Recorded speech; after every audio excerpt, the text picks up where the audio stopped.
can as well render their services even online also. So now in that way things are very good, so that we can do. So now at the same time, now that if you can look into really what kind of things have been done. Actually, Government of India has done over a period of time quite a lot of things.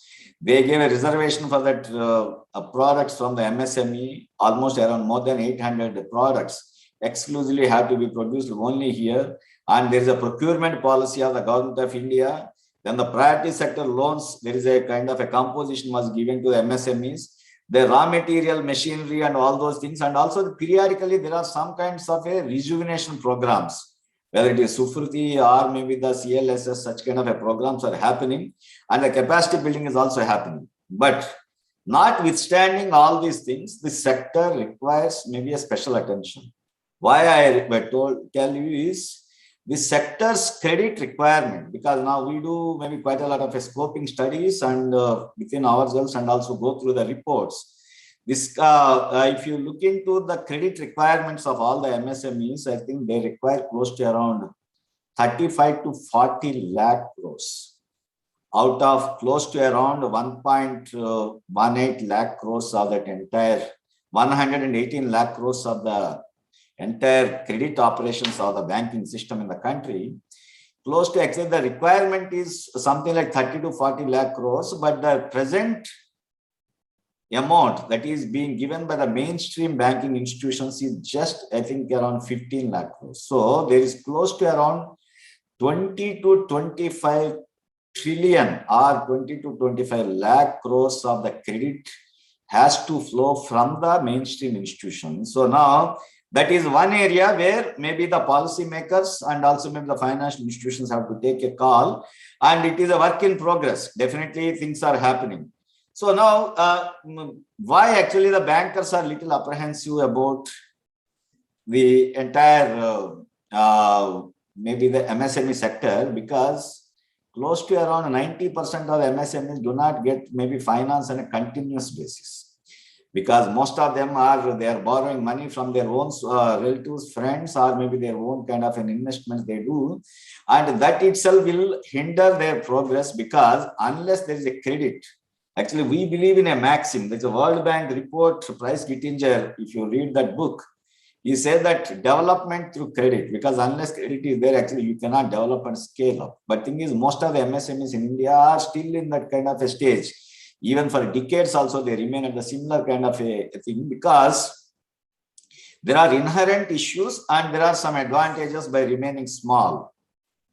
Now, one of the things that Krishnamurthy Subramanian, the CEA, has written in one of the 2020's report, economic survey, we have to make these dwarfs as giants. But thing is, to make these dwarfs as giants, actually there are some things which are hindering their growth, has to be addressed.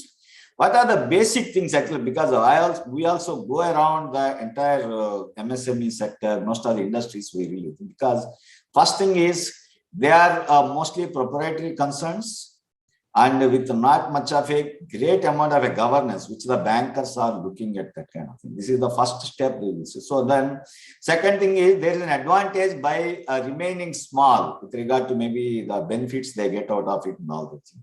And the third thing is that maybe at the time of starting the MSME, probably their technology might be up to date, but afterwards obsolescence creeps into such kind of a thing. Because today, if you just see that the way people used to say in France, in case if you wear a new dress and go on the street, that Elsis champ, and by the time you come back home, actually this dress is already been obsolete or outdated.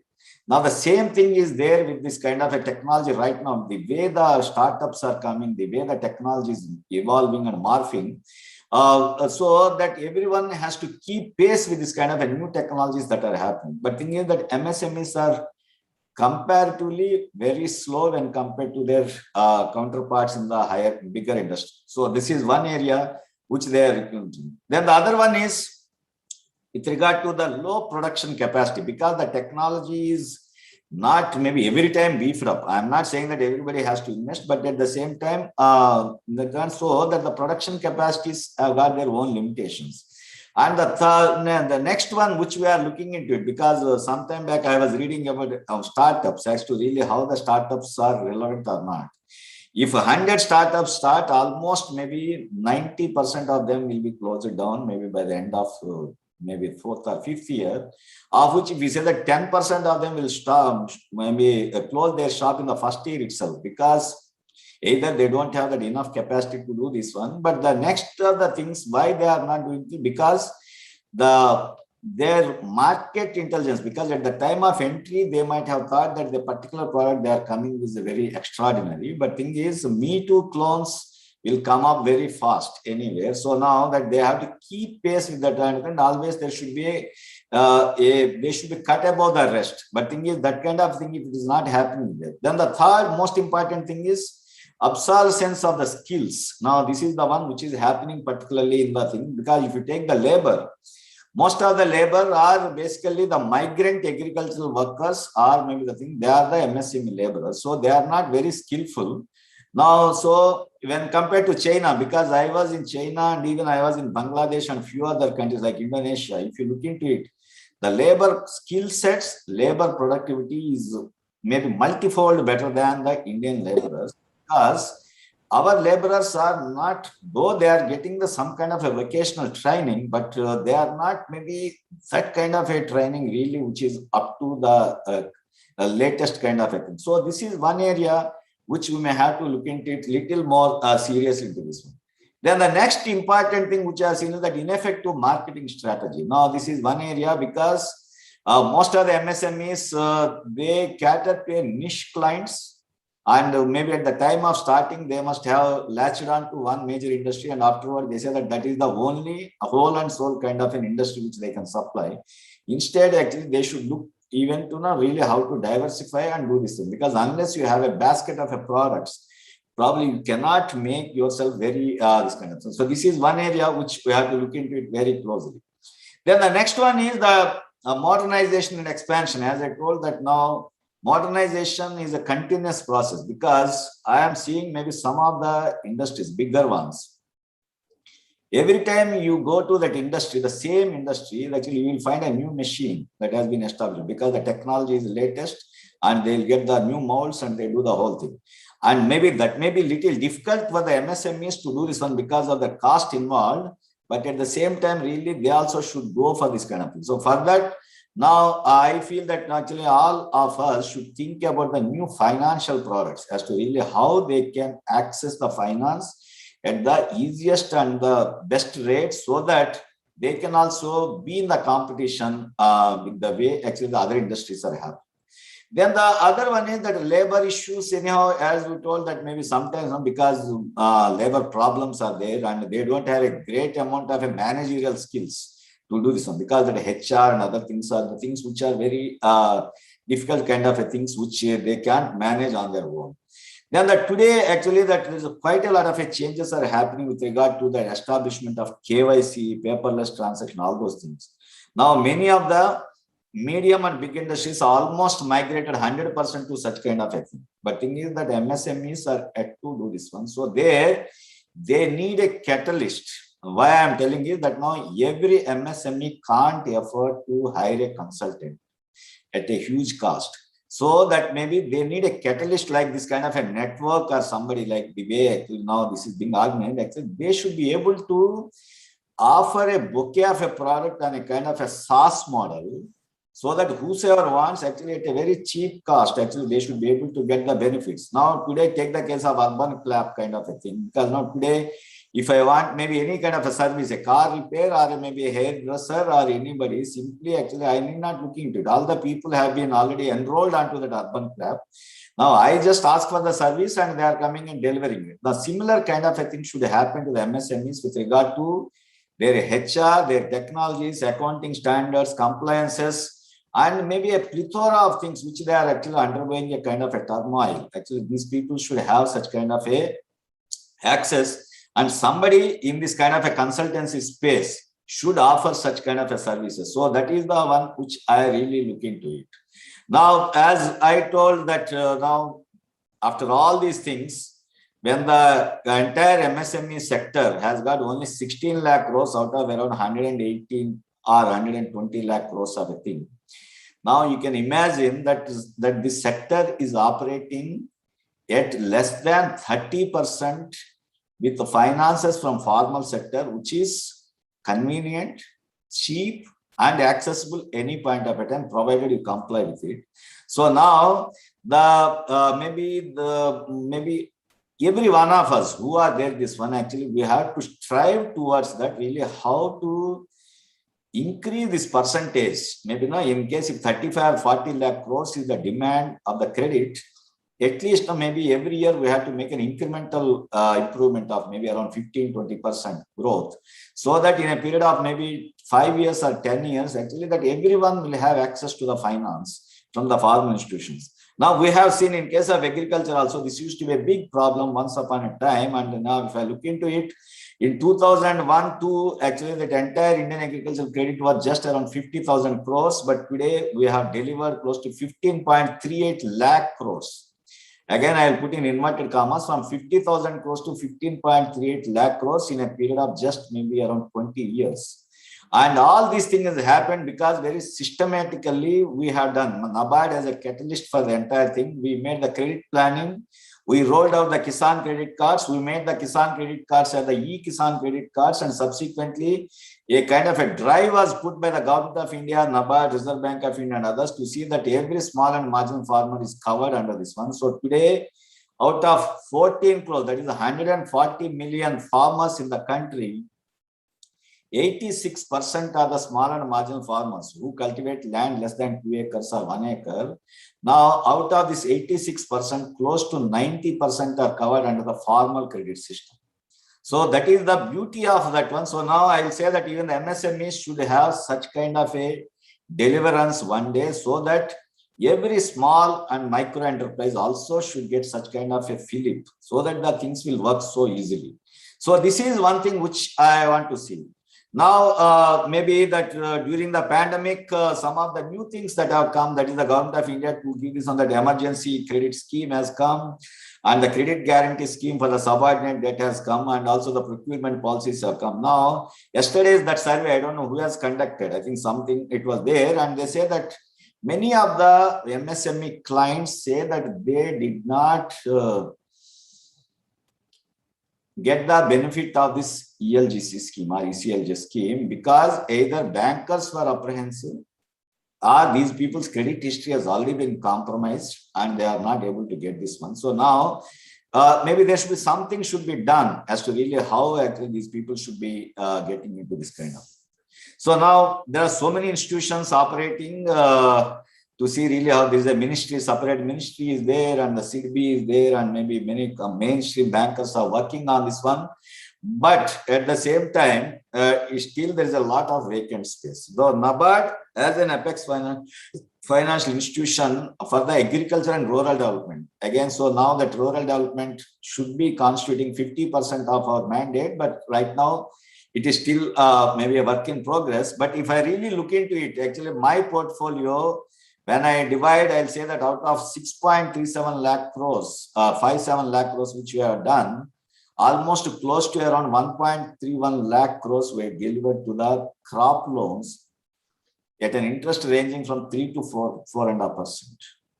And we have given close to around 67,000 crores for the rural infrastructure to the state governments with an interest band of 2.75% to 7.5%. And we have given that maybe the federation loans for the procurement of grains close to around 50,000 crores with an interest range between around 4.5% to 6%. So now, and we have done maybe a little bit of on this MSME, because actually that many of the banks will take the refinance from the CDB. So I am not saying that actually we have done wonders, but thing is we have in our long-term finance portfolio, that is where we gave close to around 90,000 crores for the agriculture enterprises as well as the MSME.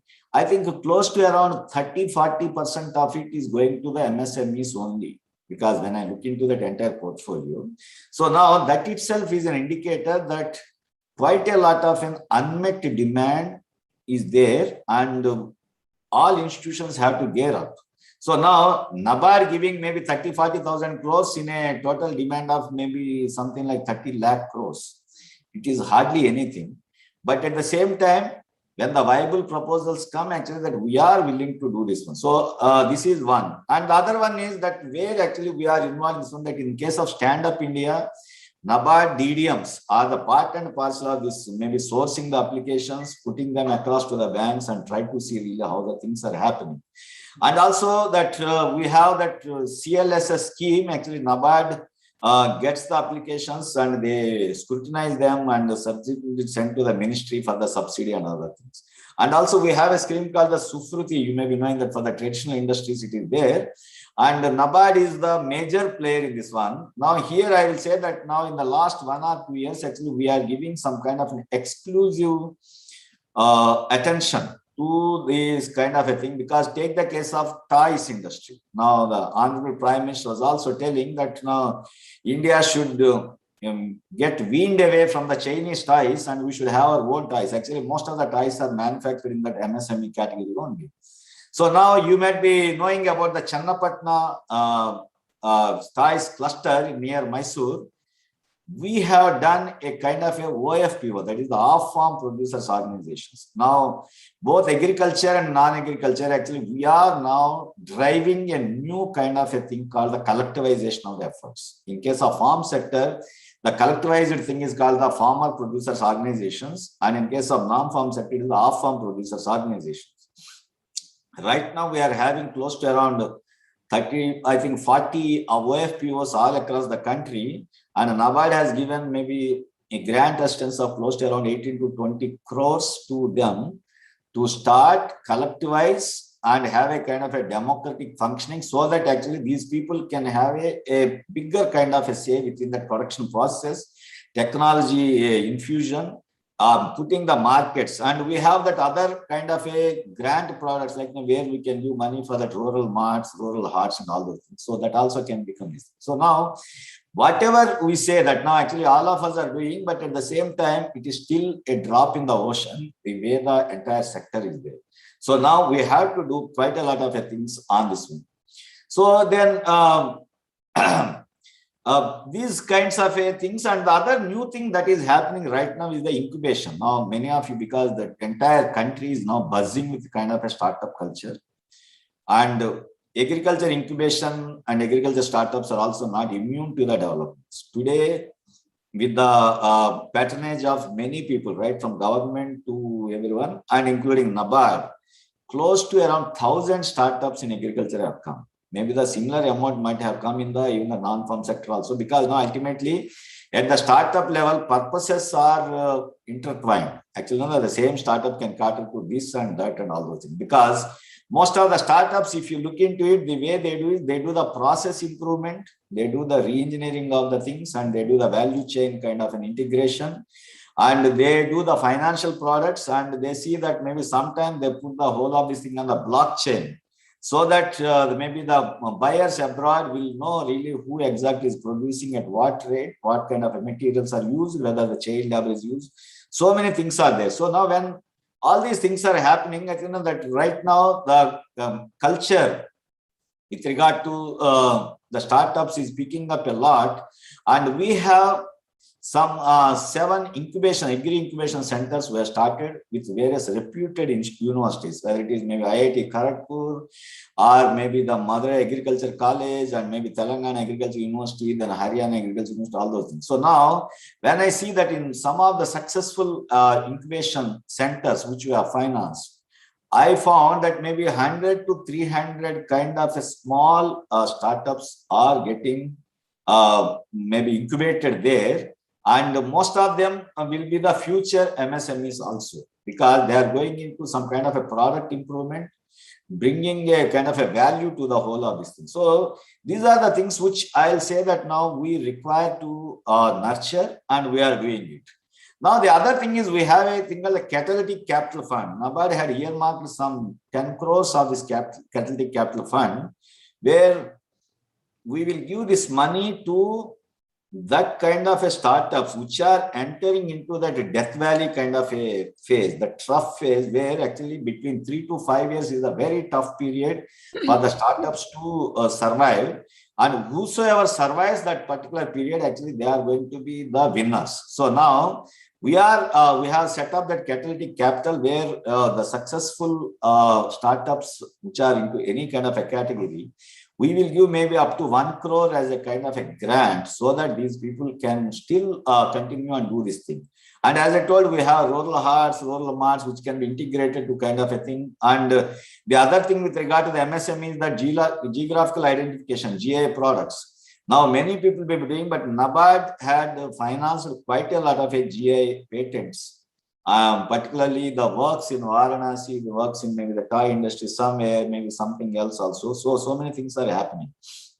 And also the Mirzapur carpets, actually that is also a kind of a handmade carpets has been made into a kind of a GI product. So we have done. So now what are the things which we will say? Because then all these things are there, because that we everybody, it's very easy to tell about the problems, it is very easy to tell about the status, but thing is what exactly is the future outlook, actually where we all have to work. True. I will say that the first one is there should be a kind of innovative financing, has to be, the products have to be devised.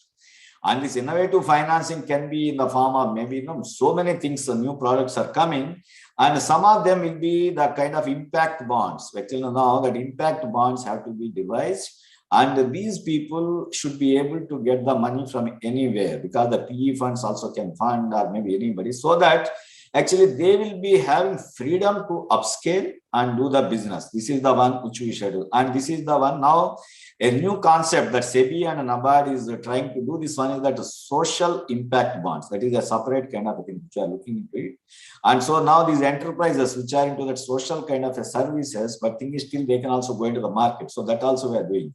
Now that green bonds, you know that now many times people are doing. In case if your entire enterprise is green, one can as well have that kind of a green impact bonds. So that also should be maybe understood, should be given that kind of a knowledge to the enterprises which are looking for the funds, and subsequently that there should be a kind of a link between the funder and the funding. So now that is where I think this kind of a network which you are right now doing it, actually you should be able to do such kind of a work.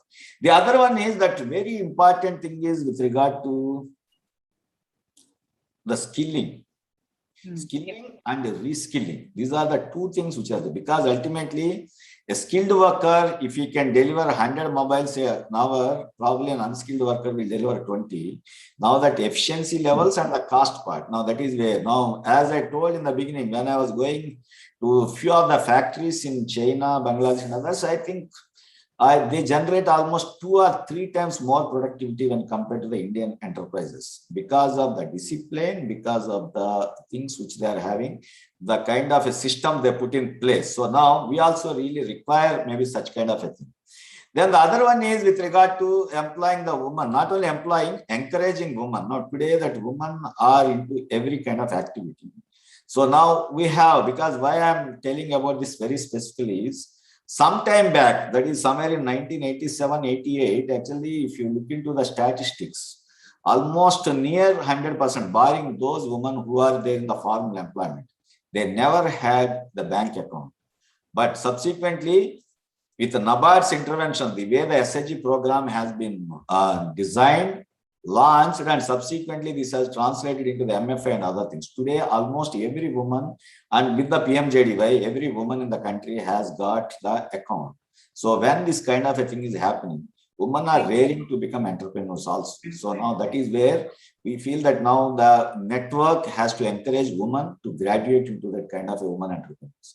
So now with these things, I feel that the MSME sector was there, is there, will be there, but at the same time, whether really it is getting catered appropriately with regard to the funding, with regard to the technology, with regard to the manpower, with regard to the policies, These are the things a matter of debate, and they require maybe constant kind of an interactions with everyone, and maybe updation of the policies, so that in the days to come or maybe years to come, when the again the economy bounces back. Because yesterday I was having a briefing from the one of the agency which was doing this kind of a forecasting. They say that in the forecast for the year FY22 is going to be 8.5% of that growth, and that the real level it is more than 15%. If that is the case, MSMEs are going to have a major share in the bounce back stage. So I wish that those who are listening will really should start gearing up, because this is the lull period. Really, you can do so many things with regard to putting your house in order, looking for the technologies which are most appropriate, cost effective, and also looking for this kind of a new financial instruments which can be put into this one. Very and also do the entire thing with regard to the skilled part. So when all these things happen, you are going to have a great time, and I wish you all the best. Thank you. Thank you very much, Doctor. Thank you very much for a very, very powerful message that came across, not just with, all the aspects of MSMEs, the challenges and the solutions that you covered. You also gave us a lot of data points from a rural perspective, and, the microfinance that's possible in the rural areas to, revive the backbone of the economy. So truly today you have instilled a lot of positivity and encouragement in all of them, I'm sure. And therefore, on behalf of India SME Accelerator Network and its participants, I would like to thank you very much for sparing your precious time to come over and guide us on the occasion of the World MSME Day 2021. Thank you very much, Doctor. Thank you. Great. So participants, stay connected. We are quickly beginning almost immediately. We shall begin the first panel discussion for today. Our panelists are already here and they have been waiting. Apologies to the panelists. We have had a little overrun on time, but we shall definitely try to make this good. So we all know that MSMEs collectively contribute to 45% of exports of the country. But having said that, over the past 15 months, a lot has happened and most entrepreneurs are rethinking their overall sales strategy. So today we're going to explore what are all the possibilities beyond India into different markets in the globe that we can consider, and what can we do, how can we do, and when should we take the next step towards this. In order to go forward into this panel, I would like to first introduce to you the 4 esteemed panelists we have today for discussions, and then we shall go around with questions to each one of them. I begin with Mr. George Abraham. He is the chairman of SME Development Council of the Confederation of Asia Pacific Chamber of Commerce and Industry. Over 30 years, Mr. Abraham has worked extensively in Southeast Asia region in various capacities as the executive director of the Singapore Chamber of Commerce and Industry. He is also the Honorable Secretary General of the Singapore Federation of Chamber of Commerce, Secretary General of the ASEAN Chambers of Commerce and Industry, enhancing business prospects of countries. Our next panelist is Mr. Paul Jensen. He is the Managing Director of European Business and Technology Center, which is creating ecosystem platforms for Indo-European business technology and innovation collaboration in dynamic sectors such as mobility, water, energy, ICT, and environment. Started his career with the Danish conglomerate. In his previous stint, he has been the MD of German logistics and supply chain companies, advising both international and Indian investors and operators in a variety of sectors. He also advised the Government of India on logistics and port development. Our next panelist is Mr. Yashovardhan Sabu, former President, Swiss Indian Chamber of Commerce. He represents SICC India, a leading platform for doing cross-border business between Switzerland and India. Mr. Sabu is the founder and managing director of KDDL Taratech and founder and chairman Ethos Watch Boutiques and member of GPHG Academy Geneva. As a serial entrepreneur since 1980, he has been conferred with Udyog Ratna Award of PhD CCI in 2005 for valuable contribution to the economic development of Himachal Pradesh. We have then Rotarian Manpreet Singh Nagi. He is the president of Indian Chamber of International Business. He is also the chairman of International Relation Council, Maharashtra Chamber of Commerce, Industries and Agriculture, MASIA, Youth Committee Council for Leather Exports, Government of India, has been executive director, Georgian National Investment Agency, India Office, Government of Georgia, and he is the CEO of Sunny Enterprises and managing director of Rashtriya Engineers Private Limited. He's been instrumental in working closely with various governments and private bodies for promotion of international trade and exchange in various sectors, including footwear and apparel, agriculture, engineering items, media, and fashion. So, with these esteemed panel with us today, I'm not going to waste a minute of theirs or us, and we will jump straight into the various questions we can start, talking to them about and exploring the various markets with. So, I begin the first question to our first panelist, Mr. George Abraham. Mr. George, what, according to you, is the economic outlook of the Asia Pacific region? And what are some of the various export and import opportunities for Indian enterprises in key markets like Singapore, Philippines, Hong Kong, Malaysia, Indonesia, and others that you can guide us on? Well, I think very quickly, we are all aware of the fact that the pandemic that we are suffering from, not just in India, but all over the world, has affected businesses as a whole, but more importantly, it has affected the SMEs to a larger extent, especially because if they are confined to working from home or working from small quarters, it makes it very difficult for them to function effectively. However, be that as it may, I feel that there are lots of opportunities for the MSMEs in this part of the world. Singapore is a very small market. Our total population is less than 6 million, but we are the hub of the region. And we used to have the busiest port, the busiest airport. We could transport flowers from New Zealand to Japan in a matter of 36 hours.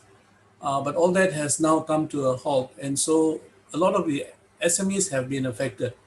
But as far as I can see, I think for India, where the SMEs are concerned, I would single out a few areas. One is agri-products.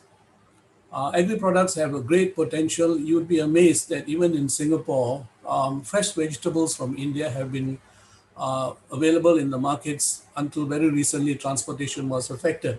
But I think in the pandemic region, we should look at products that are possible to be airlifted, where they are not as heavy as engineering goods and other products, and therefore have a much better prospect of sales overseas.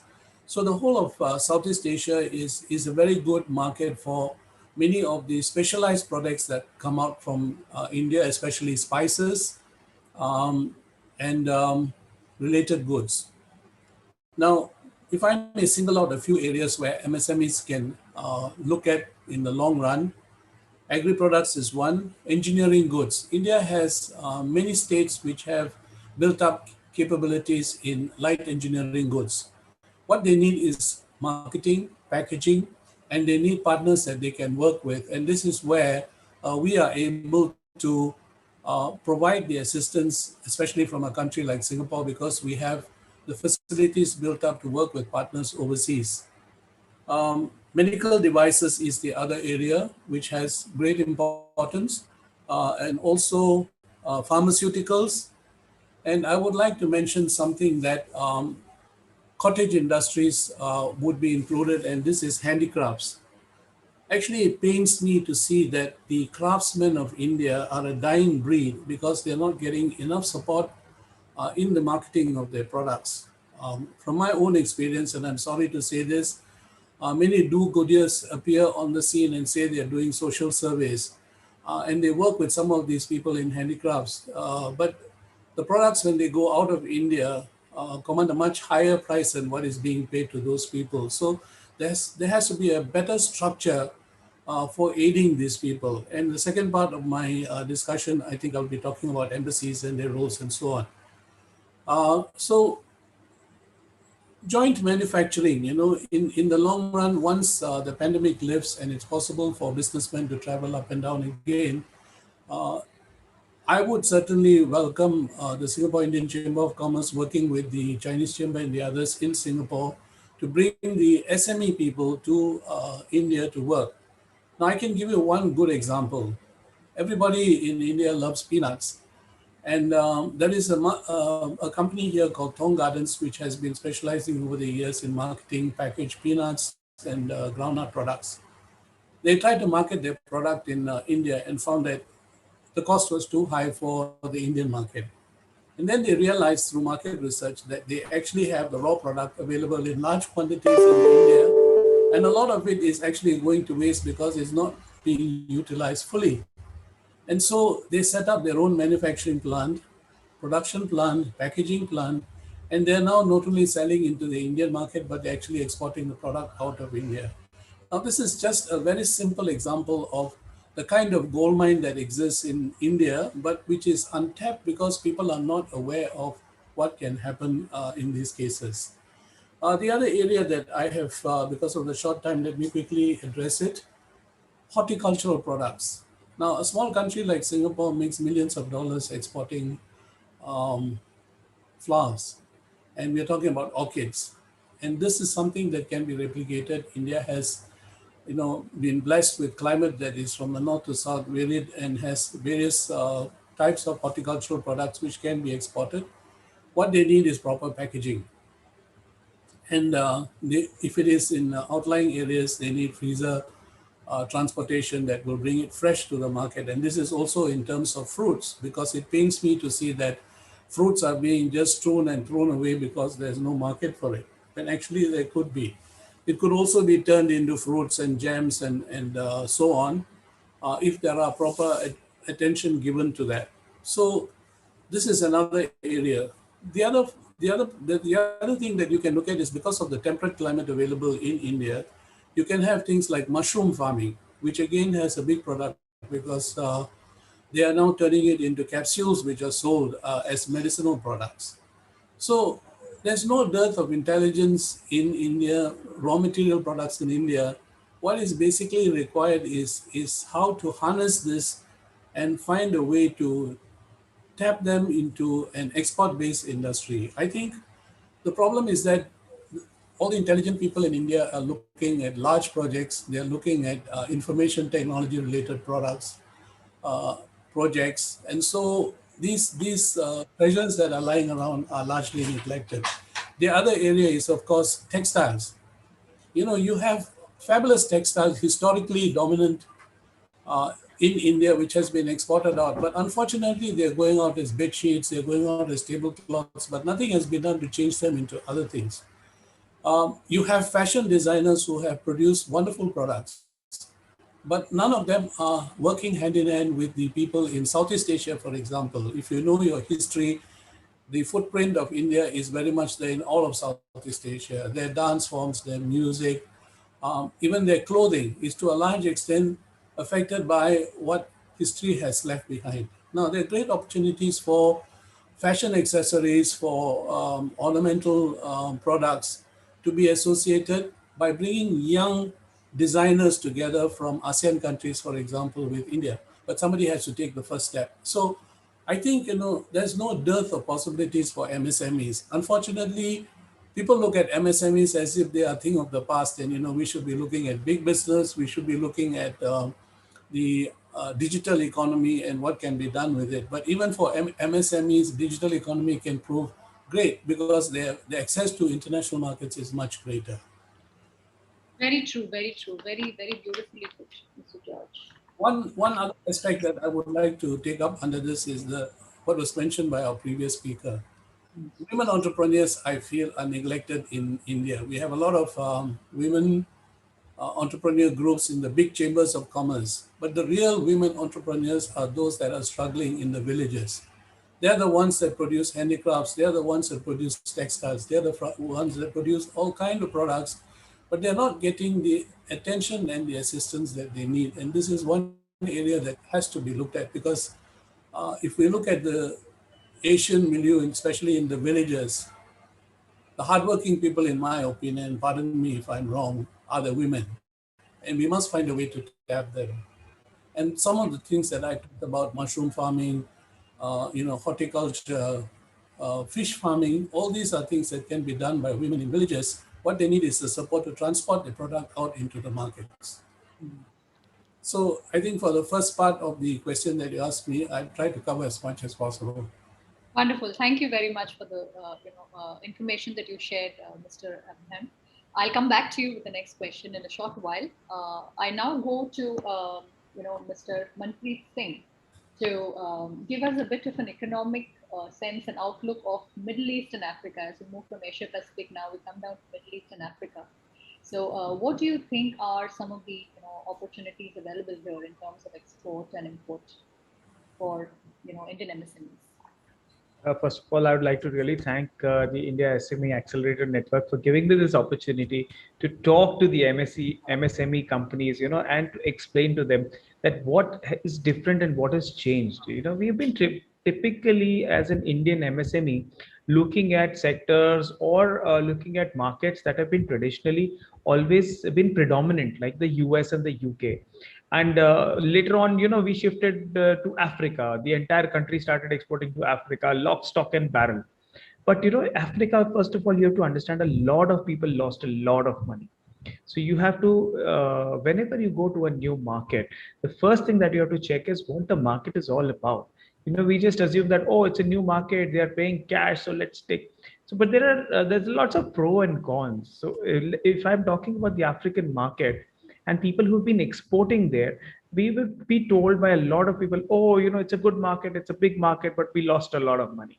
So typically what happens is, you tend to get greedy. That's what I have seen.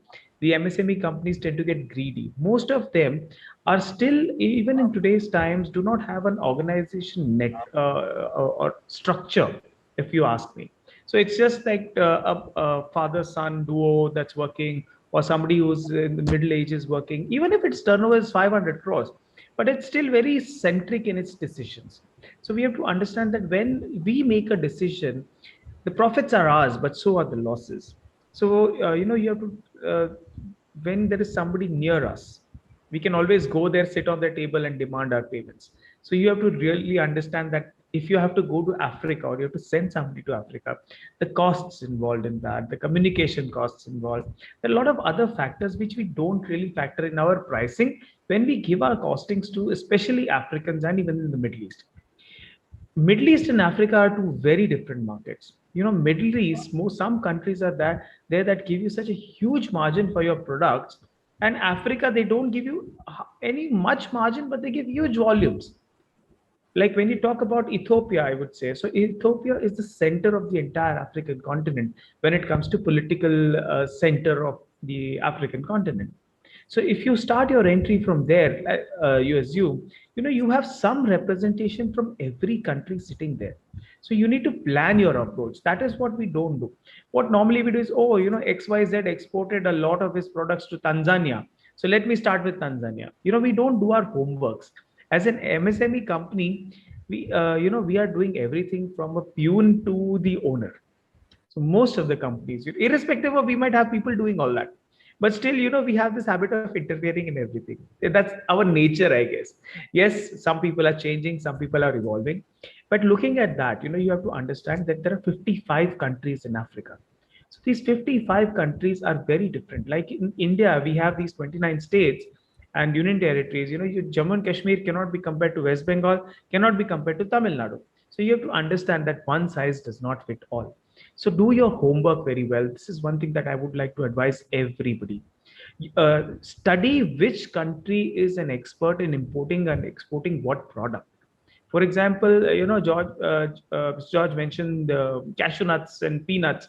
So it is not necessary that all the countries in Africa will be buying your peanuts, but there might be 5 countries that will be buying from India and selling to the other 50. So you have to identify those 5 so that you have that volume and that leverage. So that is when it comes to Africa. When you're talking about Middle East, India has been traditionally connected to Middle East since centuries, especially when you talk about UAE, Oman. We've been predominantly Indian traders having with these countries. And some extended family is there in all these countries. So what you have to do is you have to understand that Middle East, some countries like Saudi Arabia, you have Qatar, you have, see these, like Saudi Arabia is a huge market for Indian products. It is also a huge manufacturing base. So even if you're manufacturing raw materials, you might not be able to sell to say for UAE, which does not manufacture but is 100% importing. but you might be able to sell your products to Saudi Arabia, even if you're a raw material supplier or a component supplier. So you have to analyze your market. You have to break it down. See, there are more than 220 countries in the world. So, and there's a definite possibility to sell to every country in that global context. But you might not have the volume in some places, you might not have the quality requirement in some places. So, as an SME, we need to sit down with our team and take your team into confidence. That's the one thing that I want to do. So, this is something that you should start with. This is my personal view. So, you have to segregate your markets, you have to sort out Middle East, you have to sort out Africa, and you have to break down. Like Europe, for example, if you ask me, one size would fit all. Most of your companies in Europe would have a similar demand because it's a closely knit continent. But when you go to Africa, it doesn't. South Africa is very different from Cameroon, for example. So that's the thing that I would like to advise all the MSMEs going ahead. Great. Thank you very much, Mr. Manpreet, for this brief. And I'll come back to you the next question in a short while. Thank you. I now move to Mr. Yashovardhan Sabu. Mr. Sabu, if you could give us an understanding of Switzerland as a country and what are the various import and export opportunities available in, particularly in Switzerland. Right. Thank you very much, Shalini, for this opportunity. I had a medium-sized enterprise which I founded, so I'm very glad to speak to other entrepreneurs. Well, Switzerland, I've had a long experience in, doing business with Switzerland and also as the president of the North Chamber. Switzerland is small, it's very rich, and it's very specialized. I think these are the three things which you need to understand if you want to do business with Switzerland. The Swiss are extremely good in what they do, and that makes them world leaders in pretty much everything they do. And a lot of it has to do with specialization. So you'll not really find too many mass products, but you'll find products which are very specialized, niche, premium, and meant for very, very specialized businesses, whether it's technology or very high-end consumers. Therefore, it's not a surprise that 14 of the Fortune 500 companies are based in Switzerland. That's at a per capita per million of 1.6, the highest in the world. So Switzerland has a very special place, I think, in the world as a business. And the good news is that while Switzerland does welcome and has a lot of multinational presence, the backbone of Swiss business still remains small and medium enterprise. The entrepreneurs and small and medium enterprises are really quite core to Switzerland's essence. I've been active in the engineering and watch industry, and I can tell you that without the small scale and the medium scale businesses there, these sectors would not even be half of what they are in Switzerland. So what are the export and import opportunities for Indian enterprises? Well, if you understand these things, one thing which I would say is that if you want to compete on price, you should forget about Switzerland.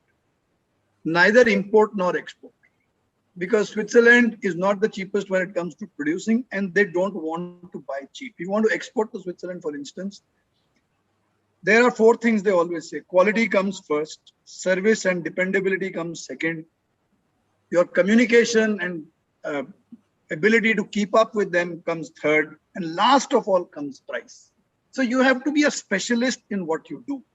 The opportunities are in engineering, fine engineering, wherever there's research involved, wherever you're making something special.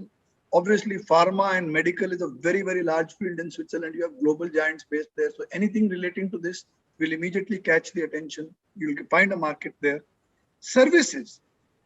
Again, services, whether it is on internet side, whether it's on digital side, whether it's on any other specialized side, to feed these large industries and to feed these multinationals, this is very, very promising. And you have a lot of Indian businesses who have invested in Switzerland, small and large, including us, who have actually fed into as either service providers or as ancillary units. So I think these are the areas where I think the maximum opportunities exist. For importation as well, there are a lot of opportunities, but again, they are very much on the specialized side. Whether they are special technologies, special machinery, they're very, very good at machines. Again, pharma and medical field, special whether it's food, agricultural products, everything which has specialization is something where there's a great opportunity. And it's possible to make a lot of money in Switzerland, but you have to be a specialist. You have to have very good quality, and you have to have the ability to communicate and market well. Great, great. Thank you very much for a very valuable insight on Switzerland in particular. And we're going to come back to you, Mr. Sabo, in a little while with another question. Having understood a little about Switzerland, I think I want to move to the larger geography out there, Europe. And for that, my next question is to Mr. Paul Jensen. What is your outlook of Europe in general? And which are the key markets out there with great opportunities in import and export for Indian MSME perspective? Thank you, Shalini. And also, I'm very happy to be here and be able to speak to SMEs. Now, by way of introduction, thank you for that introduction as well. But I'd like everybody to know that I'm speaking to you from Delhi. I've lived in Delhi for 16 years, and I came to India with a German SME and setting up their business in India. And that was a very entrepreneurial effort, I must say. But for the past 10, 11 years, I've been with the European Business and Technology Center, which is all about making collaborations happen between Europe and India. So also business collaborations, technology collaborations, research and development collaborations.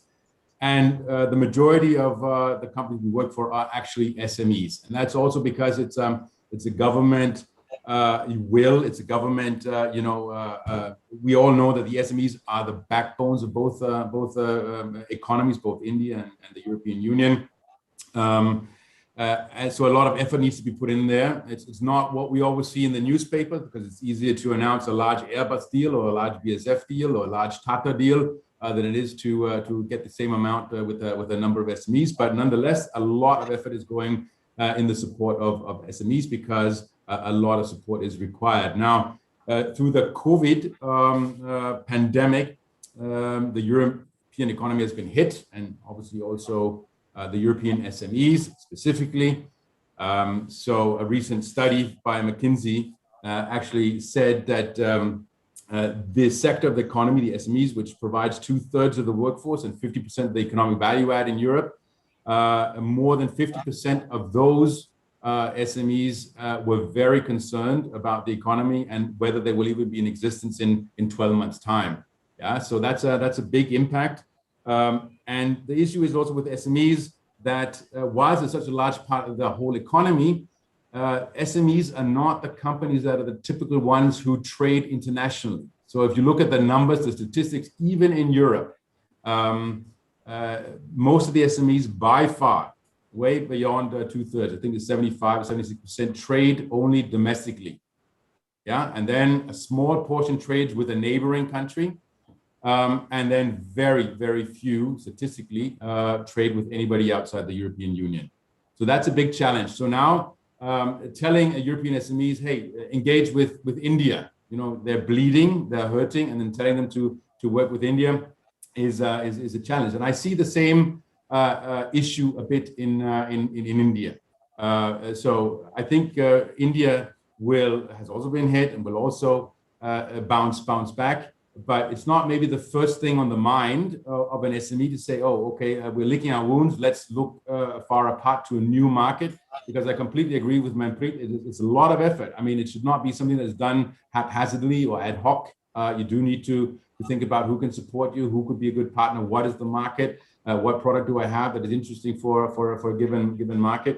And while, EU might be quite homogenous, Manpreet, and definitely more so than Africa.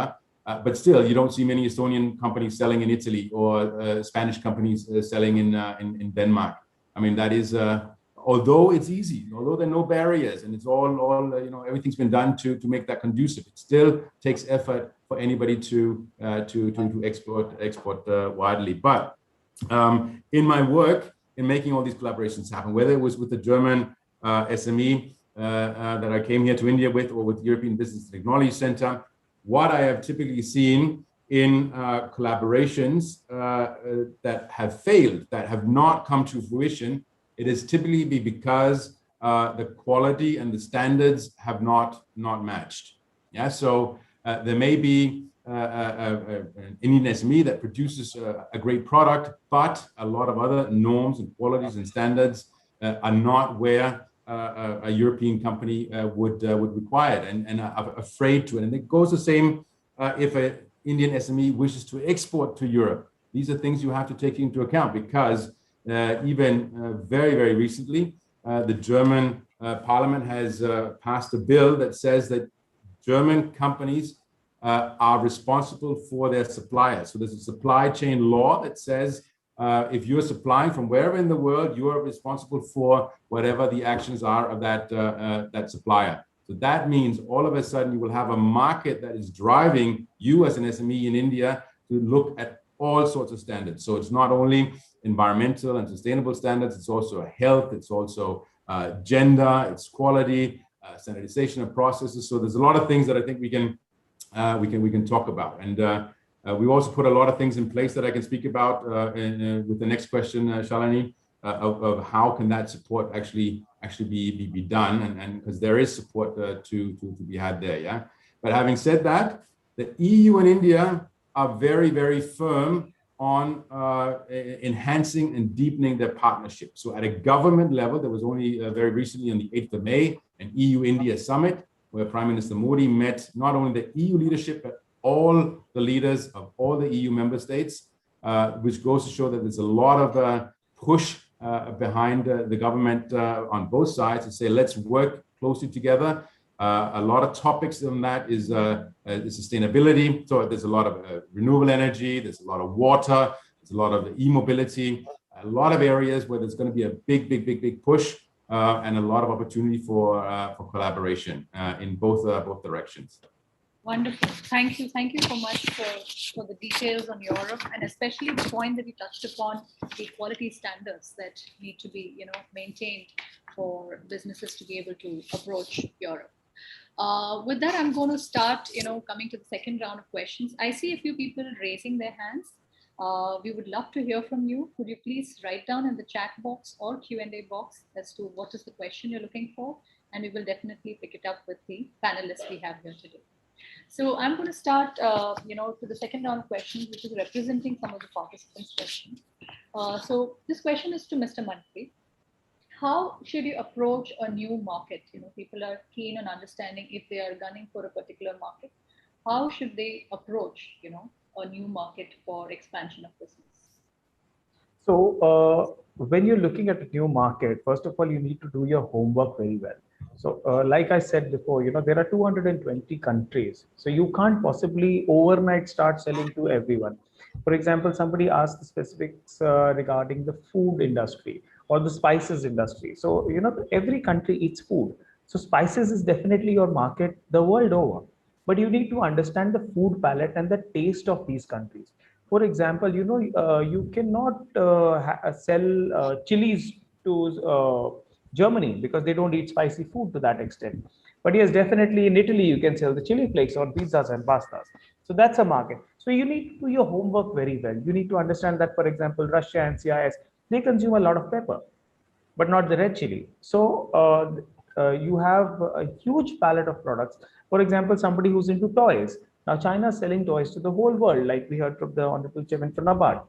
So what happens is you need to sort and break down your activities. It's like the moment you're looking for a new market, first, my personal advice is break it down to continents. Understand whether you want to do Europe, you want to do Africa, you want to do Middle East, because it's very different for every place. So you have to break that down. And the second thing, the most important thing that you have to understand, that you should be open to change. So the same thing will not be, you will be able to present to a European customer or to an African customer. We are afraid of change. That's what we've seen traditionally. And Europe and US are traditional export markets, like I say, and we apply the same thing to the world over. But, concentrate your customers to groups. Like you have a huge Francophone country base. They speak French. Traditionally, India exports very little to them because their communication is a big problem. You have the Spanish-speaking countries, which are in Latin America and in Europe and other countries. So you have these huge groups of countries. Then you have the Russian ones. So you have the entire CIS and Russia. So these are like 15, 20 bunches of countries, which the same principle can be applied. So, sort out such things when you're looking to new markets. And what happens is when you're looking for new customers, you have to leverage on your old customers. So, you might have somebody who might say, you can tell your customers that, oh, you're planning to export to Africa. So I'll give you my personal example. Like we used to export a lot to Europe, so Netherlands, and we wanted to enter Africa. This was a few years back. So and then we spoke to our existing customer that, oh, we are doing Europe and we want to do Africa right now. And so you will be surprised. My European customers told me that, oh, we take from you and we re-export to Africa. If you ship directly, we share the profits, and it was like a win-win situation. We did huge amount of business. So it was like there are lots of ways and mechanisms where you can do that. You the buyer seller settings and everything. But speak to your existing customers. They sometimes come out of their way to help you. So and it's a typical case of who moved my cheese. You suddenly get out of the blue and you realize, oh, this is not working anymore, and this is what you need to do. You need to change. So be ready to accept change. Don't be scared. Being an entrepreneur, you face such things every day. Suddenly you don't have payments from one place, you have to make payments to the suppliers. You're facing this day in, day out. So don't let anybody hamper you or anybody demoralize you. I've heard people say, oh, don't export to South America, they don't have dollars. And like, if you tell in India also somebody to, oh, come up with $50,000, in India also nobody would have. But it's the mindset. Don't have preconceived notions about any country or continent. So that's my suggestion. When you're looking for new markets, do your homework very well. Great. That was wonderful response, because I think it's very, very important to understand the market really well before you want to take your first step towards it. Thank you very much, Mantri. I'm going to come back to you with more Q&A as the participants come. Next question is coming over to Mr. George. Mr. George, what do you think is the role that embassies and consulates can play, chambers can play in supporting the MSMEs expand, whenever they have an intention to enter a new market? What kind of support they can look forward to for the expansion? Well, from my experience, I feel that the Indian embassies do play a part in trying to promote the Indian businesses into the countries that they are in. But I think more attention has to be given to the MSMEs, or at least the SMEs, especially along the lines of what I had talked about. And here I'm not generalizing only on Singapore, but I'm talking in general, my experience with the ASEAN countries. I would like to use the Philippines as an example. Every Philippine embassy has one officer stationed whose job is to promote the SME business of the Philippines. And here we're not looking at large products. We are looking at those things that I talked about, the handicrafts, the furniture makers, because the furniture makers, is not your modern concept of furniture. They use wood and they make very intricate furniture. I don't know if you have seen some of it. Indonesia also does that. They have a very specialized market. The clientele that they service are also very specialized. So some of the products that I was talking about, which is made by cottage industries, which you call cottage industries in India, producing textiles and ornaments and so on, they need promotion. And this promotion has to be something that cannot be done by an exhibition or encouraging Singaporeans or ASEAN people to go to India for an exhibition. It has to be a constant effort. And this is what the Philippines Embassy, I noticed, is doing. Their officer goes around and tries to position their handicrafts industries, their cottage industries, what you call cottage industries, into specific areas where they can work also with the local people who are in the same business, so that there is a kind of synergy, a partnership. And this is one area where I think more attention can be given to the SMEs using this. But you zeroed in only on embassies and what was the other one that you mentioned? You said the role of embassies, consulates, and chambers. Yes, but you have forgotten something that exists in your own market, and that is your business schools and your universities. You're producing bright people who want to go and work in multinational companies. You're producing bright people who want to go and work overseas. But there's a huge base for them to tap within the country in MSMEs or even in SMEs. These are people, see, the mindset of the SME business owners has to change. They should allow these people to come in and perhaps give them a small share in the business, because then there is a commitment for them. It's not just a case study that they're doing. They're actually involved in doing research work to find out how this product can be first sold in a better way in their own country, which is India, and then overseas, who are the partners that they can find. But I find there is a reluctance on the part of SME owners to hold on to this. And they quite often want to give it to their children who are not interested, usually from my experience, because they have been professionally educated, they want to go and work elsewhere. And so this whole business is actually stumbling. So leaving aside the embassies and the consulates, I think the start should be made with the universities, the business schools, who should try and interest by, for example, getting them to do case studies of the SMEs in the areas that they are located in to see how they can better improve on their work and see how they can be involved. So it has to be targeted. And I think the more effort can be given to this, the better it will be for them to be able to produce this. So one of the things that the embassies and the consulates can do is, of course, to link them up with conferences that are taking place, exhibitions that are taking place. These are standard practices. But given the current pandemic, we have to forget about those old-fashioned ways of doing it. We have to think of new ways. So, for example, you are doing the Zoom conference. You can do an exhibition by Zoom. Uh, and I think we have to forget about the old method where if you do an exhibition, you must make large sums of money, or if you do a conference, you must make large sums of money, because you are now talking about sharing information. And the expansion of that information sharing is going to result in business for everybody. So the mindset has to change. And this is where the chambers of commerce, the business associations can reorientate the way in which they work to help not just the big businesses or the medium-sized businesses, but the micro businesses that need a lot of help. I'll stop here for now, and then I would be happy to go along with examples, because I would like to hear what the others have to say. But I just want to add one more point when it comes to helping SMEs. I have studied the Japanese and the Korean support given by the government to the SMEs. In any crisis, you will find that the SMEs are the ones who suffer the most, because if they are working with big contractors or big companies as subcontractors, they are not given their payments. And if they don't get their payments, they cannot continue to work. And a lot of these people fall by the wayside as a result of this. Now you can say, why doesn't the government give loans to these people? No, it's not as simple as that. In Japan and in Korea, they have laws that have been instituted where in an economic downturn, the large companies have to pay the small companies first before they pay others. Now this is again something that is very helpful.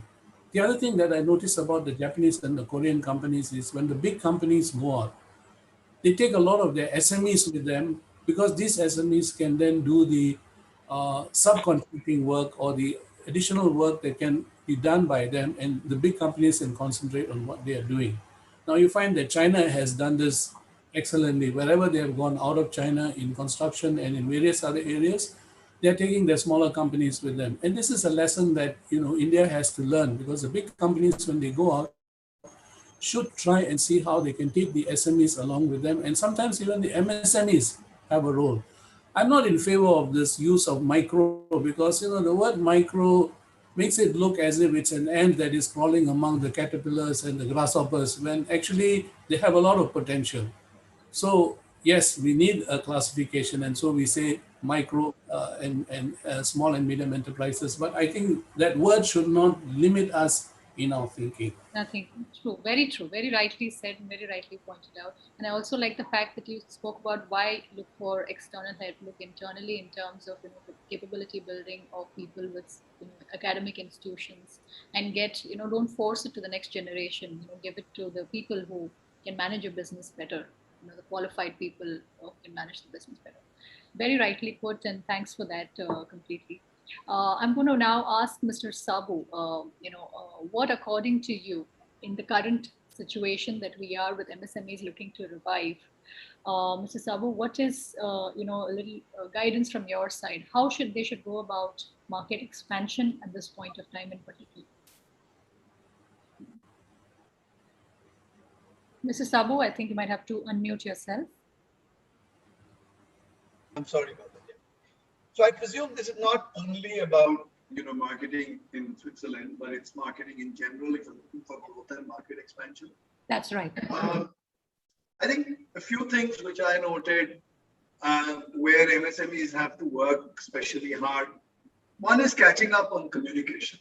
Marketing and communication. There's a lot of, let's say, confusion in MSMEs. They confuse marketing with sales. If you say that, how are you going to build your market? What is the communication? What are you doing for your product? How are you reaching out to new customers and markets? I think that is something that has to be built up. And again, catching up on digital communication. A lot of traditional sector MSMEs have not really got on to digital communication. That is very, very important. That's already passé. This is like, it has to be done like yesterday. Again, e-commerce possibilities are huge. They're difficult to get into for MSMEs, but you have to find the right platforms and find the right way to work it. But e-commerce is a reality and it's growing fast. So these are two things which you can't leave. One other thing which I would like as MSMEs to think about, especially if you're thinking of exporting to developed countries, you have to understand the importance of sustainability in your business. Every large company, every large developed country, consumers over there are getting very conscious about sustainable products and what your company and brand is doing about sustainability. So that's an angle and that's a conviction. You can't only project it as a marketing angle. You've got to transform yourself into being someone who believes in sustainability. If you do that and project it in your products, in your packaging, in your communication, in your innovations, I think there are rich dividends to be had over there. Last few things I would say, conserve resources in this situation and sharpen your focus. Don't try to go everywhere. As Manpreet said, know your markets and then put a lot of resource and energy into that to extract the maximum you can over there. You cannot be everything to everybody. There is going to be more of local buying in many countries. So examine collaborations. If you are thinking of export, examine collaborations. How can you collaborate with countries abroad that you can make your products for them in collaboration with someone else? And lastly, if you have the money and you know the market well enough, you have connections in that market, consider investing abroad for at least part of the manufacturing. We have done this in our business, invested in Switzerland with very, very rich dividends that we have got. Not only as access to market, we've been able to access markets which have been impossible sitting only in India. But I think even in terms of understanding better and getting access to some of the innovations that happen there. So this is my advice. Thank you very much. Thank you very much. I think you touched upon a very important element, and I'm going to therefore move to Mr. Paul on sustainability and quality standards. So, Mr. Paul, if you can elaborate a little bit on that, especially with Europe as one of the key markets people look to expand to. What's your guidance there? Yeah, no, I can only emphasize that it is becoming more and more important, and it's not only Europe. Like Mr. Sabu said, consumers, the market itself is demanding sustainability and demanding that high street shops are ensuring that the supply chain is green, that everything's sustainable throughout the whole supply chain, and that's the push that suppliers will see. And so for us, I mean, we have developed with a group of 5 partners and India SME Internationalization Support Program, and it's really focusing a lot on that, because I think it's simply about making yourself attractive to an international market. Now, many of the SMEs, and I agree with Mr. Sabu's comment also on the micro. That's somehow a different story compared to small and medium-sized enterprises, but many SMEs have actually. I've been here, like I said, 17 years, and I've seen quite a few companies been on a breakneck speed of growth. Yeah, and one thing that is always, you're selling, you're traveling, you're selling, you're manufacturing and producing, and everything's going well. But what you're not, is other elements of structured organic growth. I think Manpreet was talking about that. Having proper organizational structures. That everything can be recorded and tracked, and that's a challenge for for European companies. So this whole SME internationalization program, it starts actually off. It's a long set of different sessions, talking about what Manpreet has spoken about, defining value propositions for new markets, understanding the new markets. It's looking at elements of operational excellence. It's also a module actually on site within the company. We're talking about intellectual property, which is super important for European companies, especially once you're talking about collaborations and joint ventures and you're actually creating intellectual property together. How do you have a strategy to divide and share that intellectual property? We're talking about standardization of processes, which also increases efficiency and also increases transparency for others. How are you actually working? And you will be amazed. I mean, if you have an IKEA who has been here in 30 or 40 years, and the first 30 years was pure sourcing, the amount of time that they've spent the last 10 years in ramping up and saying, hey, dear supplier, you will need to have in your manufacturing hall so and so many ventilation areas, you need to have so and so many fire extinguishers, you need to have so and so many exit doors. And this is something we in India don't think, it's we can exit when we want to exit and all that, but there are very strict terms, and in Europe, this is driven a lot by regulation. So we're also engaging with for instance, the Ministry of Small and Medium-Sized Enterprises, also saying, look, you can drive this also for the benefit of Indian SMEs. If you say you need to have such regulation in place, because then you comply with those regulations, you're automatically a long step of the way of being compliant and attractive to international markets. So yeah, I can only recommend to look at such an internationalization program. We also have programs that are called Discover Europe, where you really dive into what's the market, what are the different cultures, the different languages, because language is in fact a problem, and that's a challenge. Yeah? And that's probably why the largest markets for India are US and the UK. But yeah, okay, Shalini. Thank you very much for a great insight into the requirements. When you're looking at Europe as a market, and the roundup around sustainability and the demand from companies out there, and meeting those standards. And it's definitely time that MSMEs stepped up, in terms of all these quality standards for themselves. They've been doing great work, but you also need to, do these small things that, take you to the next level and give you the edge to enter. And there's support to be had, yeah, to help get, create awareness about those standards and what can I do to adhere to some of those standards. That's right. Perfect. So sounds great. So thank you very much for that. And I see a lot of questions coming around and have been coming, 7 to 8 questions and 9 questions already answered, by Mr. Manpreet in the back end with the participant. Thank you very much for that, Manpreet. Very proactive of you. Keeping in mind the time as well. You've saved us a lot of effort on that, because these are very pinpointed questions on international markets, about entering the market, about taking care of particular product categories where there are opportunities.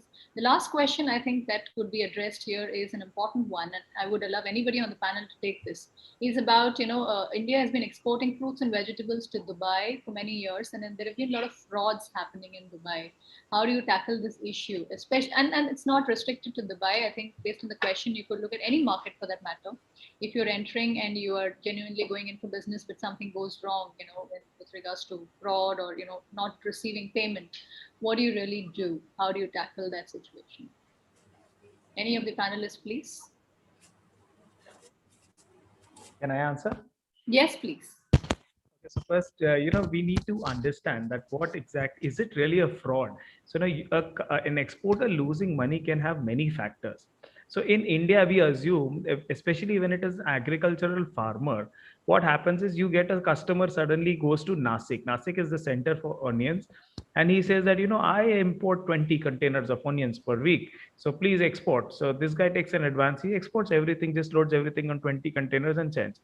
Then you come to know that, we told you specific quality, specific sizes. And this farmer says onions are onions. So this is one example. So you have to understand that not everything is a fraud. When you're exporting, there are lots of pros and cons. It's like the customer that's buying from you buys only the first quality. It's not like India, you take it to the mandi and you sell whatever you want. And the customer selects. Here, you have to select it for the customer because he's sitting at a distance. So this is the first thing, that quality and quantity is the most important. When we are loading a container, for example, and you're loading a truck for the local guy, so 16 tons you've loaded onto a truck, maybe few kgs here and there doesn't make a difference. But when you're exporting, that right accuracy is most important. So that's one aspect of the question, that you should know what you're exporting, to whom you're exporting, what is needed. The actual frauds that are happening is people are taking these people for a ride because they're ignorant. So when you're exporting, they say that, okay, we are importing grapes, and in India, grapes are 100 rupees a kg. But you can sell only few kgs. So we will take at 110 rupees a kg, and we will take the entire stock that you have. So first of all, you have to understand that no customer is crazy enough to pay you more than the market rates. So that bells should start ringing in your ear, which it doesn't. We get greedy and we say that, oh, he's paying us more, sell everything to him. We just take 20-30% advance and you ship everything. The balance never comes. We do not verify our customers who have come with the orders. We do not insure our products. We do not insure our shipments. We say that, oh, 10,000 rupees, why waste it? But you have to understand that, that's just 1% of your cost. And you have to build in these costs into your product. It's not, you won't understand this. Marine insurance, customer insurance, ECGC coverage. When you are exporting, you have to consider all these, because one shipment down the drain, and you use 90% of your capital and not 10% of your profit. So this is something that you have to understand as an exporter. Don't get greedy. Don't lose your 90% for 10%. So these are the precautions that you need to take. But yes, frauds will still happen. Things will still go wrong, and you will still stand back on your feet, and you will be ready to fight again because you're an entrepreneur. Great. That is a very, very positive note. Yes, Mr. George, you have something to add. I want to go back to this whole peeve that I have about business schools and educational institutions. You see, we have a classic example here. How do you expect a farmer who only knows how to farm properly and produce good products to know about international marketing? He doesn't. So he gets conned. Now, this is where the business schools, even if they don't want to send their people to work with farmers on a long-term basis, they can do their case studies, they can do their classes conducted to teach these people about export, what is involved, how is it done, who are the middlemen, how do you cut out the middlemen who are usually the leeches that suck most of the profits, how do you deal directly, how do you go to the embassies. Now, you don't expect these people to understand all these things. So if they lose money and they commit suicide, who is to be blamed? I think it is, you have a whole list of bankers, you have a whole list of people in your conference today, but I don't see even one business school associated with this conference. Sorry, I'm not trying to find fault with you, but what I'm trying to say is that, if you bring those people in and make them understand that when you talk about business and you talk about export, you talk about, farm products, you talk about MSME products, then you are dealing with a group of people who do not understand what this is all about. And most of the time they're getting fleeced by the middlemen.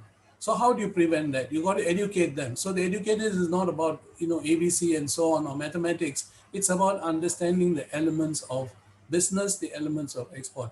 And this is where the B schools, the universities have a great role to play. And even if they don't want to have to produce graduates who are willing to work with these people, at least as part of their assignments, they should go out and do this kind of programs. Sorry, that is that I really have a bee in my bonnet about. No, absolutely. Very rightly put, the entire piece around capability building that you pointed out, that's most important for entrepreneurs. And probably some of our endeavors are right there, trying to fill that gap, trying to help them with business mentoring workshops and accelerator programs. And we'll see as much as we can do from our bit towards the same. So on this note, I would like to really thank. One last note, if you it'll take a minute. Yes, please. You talk about the problems of language. You have people who have gone from Pondicherry, which is French speaking, to a few countries like France and other places. Many of them are business people. If you tap them, you would be able to enter the French market without having to work with people who know the French market from Europe. So this is another area that I think you should encourage tapping the Indian diaspora that exists who speak other languages besides English. Very Thank well. you. Thank you. Thank you, Mr. George. Very much for being a part of this first session. I'm sure several enterprises have made the best of this panel to improve the top line of the businesses. And this brings us to the conclusion of the first panel discussion. I therefore take the opportunity to thank each one of the panelists with us today, Mr. George Abraham, Mr. Paul V. Jensen, Mr. Manpreet Singh, and Mr. Yashuvardhan Sabu, for sparing your very valuable time to come down and open up several opportunities that our MSMEs participants can explore and grow from here. Thank you very much on behalf of India SME Accelerator Network to each of you. Thank you. Great. So friends, on this note, we now move quickly to the second panel. Our panelists are already here and waiting. I'm going to quickly begin panel 2. We're moving now from a very important topic, which was all about sales. We're moving to probably the most important aspect, which is all about finance. And I'd like to draw your attention to the chat box. MSMEs who are interested in staying connected with us and growing with us through their business journey, please sign up free onto our online portal at the link provided.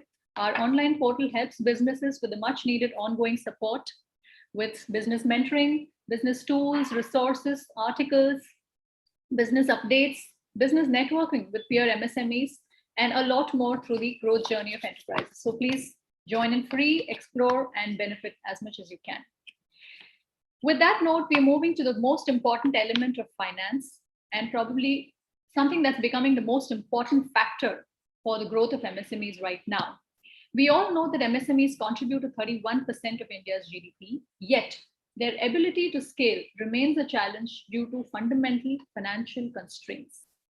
Despite the government measures to ease up the financial crisis that we are all facing right now through the emergency credit line guarantee scheme, many enterprises have not necessarily been able to reap the benefits yet, and therefore continues to face financial crisis. Given the pandemic challenge of wave 1, 2, 3, Delta plus, and so many variants and so on and so forth, the most enterprises are facing cost-effective financing as a challenge that they are not able to get their hands on. And that probably is one of the need of the hour to revive and grow MSMEs. To understand this better, we have with us an esteemed panelists list out here from leading organizations. They have come down to talk to you today. And I'm going to first introduce each one of them to you. And thereafter, we'll move into questions with one by one to them. To begin with, I begin with Mr. Ajay Kumar Thakur. He is the head of SME and startups at Bombay Stock Exchange. With over 26 years of experience in capital markets at India's largest stock exchange, Mr. Thakur has set up SME and startup platform at the Bombay Stock Exchange. He is the executive committee member of the Indian Merchant Chamber, jury member of India SME Forum, and member of advisory committee of GLA University. He has previously worked with Stock Holding Corporation of India and Vadodara Stock Exchange in different capacities. Today, BSE is the largest SME platform in India with 337 companies listed on it and have nearly 3,500 crores of market capitalization of over 27,000 crores. Our next panelist for today is Mr. Prakash Shankaran, the MD and CEO of InvoiceMart. As the Managing Director and CEO of InvoiceMart, Prakash leads India's largest regulated invoice discounting platform. And with over 15 years of experience in the banking and fintech sector, Mr. Prakash is a leader with exemplary skills in developing cutting-edge technology, compliances, and relationship management. In his previous role with Axis Bank, he built the business of the bank in Singapore to achieve highest profit per employee rate, excellent operating profit 3 years in a row, and a high volume, high profit corporate book, among other achievements. Our next panelist is Ms. Ritu Verma, who is the co-founder of Ankur Capital. She is also the managing partner and co-founder of Ankur Capital, an early stage venture capital firm that invests in innovations for the next billion markets. She's a board member and observer at the Cropin, Agrix, Niramai, String Bio, Bgrow, Krishify, and Big Heart. Prior to Ankur, Ritu ran Truven, an advisory firm for venture funds looking at investments in India and Southeast Asia. Her previous stints were at BASF Corporate Venture Fund, focusing on renewable energy, agri-biotech, and material businesses in different roles also at Philips and Unilever across the globe. Ritu is also a part of the steering committee and director at Think Ag, an agri-sector platform for scaling innovations in India. Moving to the next panelist is Ms. Gunjan Kaur Jabal. She is the Vice President and Business Head of SME Banking at Open Financials. With close to a decade of experience working in leading fintech firms, Gunjan is a fintech enthusiast at heart and a firm believer of adding value to small business segment and the startup community to fuel their growth. She currently heads the business unit at Open Money, India's first neo-banking platform for SMEs and startups. Prior to joining Open, she has built PayU Payments and Ingenico's e-payments entity in India. Her core skills lie in building strategic initiatives, new client acquisition, building market-driven financial solutions for small and medium businesses. With this wonderful list of panelists that we have today, I'm not going to waste a minute, but jump into asking the very first question and taking our dialogue further with them. My first question goes to Mr. Prakash Shankaran. Mr. Prakash, the critical value chain of most large corporates, we're all aware, including the government entities, end of the day is fulfilled by MSMEs in the back end as, vendors to them. But having said that, yet the MSMEs face working capital issues. They're not, somewhere something is not going right. This continues to remain a challenge. So what are your thoughts on this? Why is this happening and what is something we should look at over here? Sure. Hi, Shalini. Thanks for having us here. On this topic, three things I would like to dwell on. One is, of course, the statistics around this. Second is, what are the major reasons that we have working capital issues, and third is, on a more optimistic note, what is happening that can kind of change this. So to start with, there are 64 million odd MSMEs in our country, both registered and unregistered. And these actually constitute 95% of all the industrial units in the country. And further, a whopping 99% of these are in micro segment.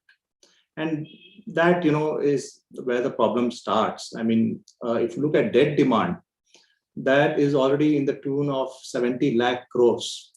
And only 16% of this demand actually comes from formal financing in the way that we know it. And naturally, there's a burgeoning credit gap. And an estimate of this credit gap itself is that the credit gap will increase somewhere in the range of 12 to 15% for the next 5 years. So this is, the size of the problem. And when we look at supply chain financing, and we look at how it has done in the rest of the world and in India, supply chain financing is about 12%, of the GDP in the rest of the world. And in India, it is less than 1%. So this is to summarize, broadly where we are. And then when we try to look at why and how this gap is emerging. So this problem is not necessarily one only of MSMEs. The problem starts slightly earlier on in terms of gaps even to large corporates and mid corporates. And then it accentuates further. So unless those anchors or those OEMs or those buyers to whom MSMEs supply pay them, this gap will keep increasing, financing or no financing. So to start with, there is some problem there. Even today on our platform, with such a large number of corporates, we find significant gaps in terms of credit availability to even larger companies than MSMEs. And a lot of it is stemming from lower ratings. So while MSMEs are unrated or we don't have much information, the problem does seem to exist even in the corporate space. And then going on to the obvious, the gap in MSMEs itself. So obviously banks are continuing to rely on balance sheet funding. They're still looking at MSMEs as a slightly inferior underwriting risk, probably due to smaller balance sheets or weak balance sheets. The other thing is there is also a lack of publicly available information, even as of now, or in terms of credible ratings on MSMEs itself.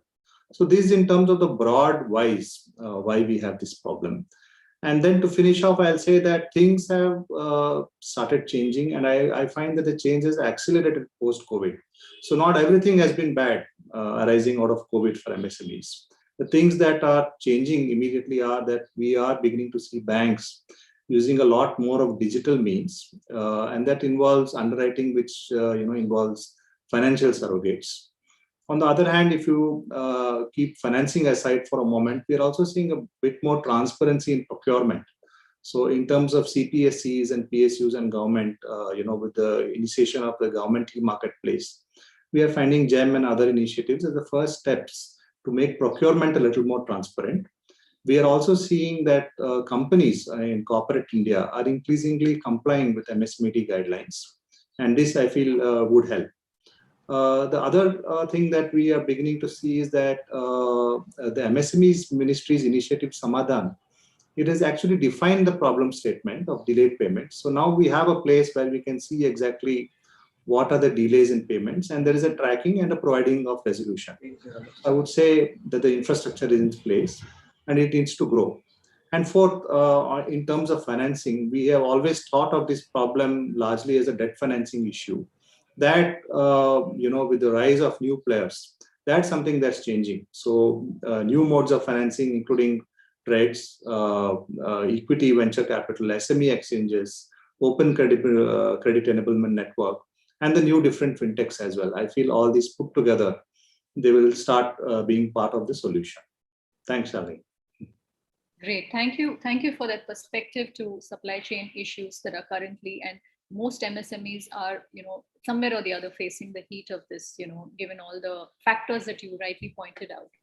So Prakash, I would continue with you with the next question to say, what according to you, could be a game changer when it comes to cash flow management of MSMEs? Because that somewhere seems to be a critical issue to be sorted, not just right now because of the pandemic, but I guess in general, the entire working capital and cash flow management of MSMEs tends to become a key factor why they're really not able to move forward despite innovative products, despite having a good market depth, etc.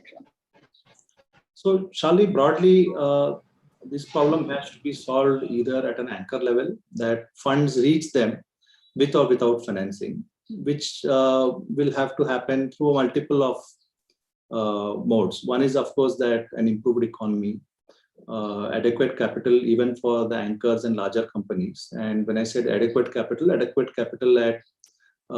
reasonable commercial rates that can be consumed.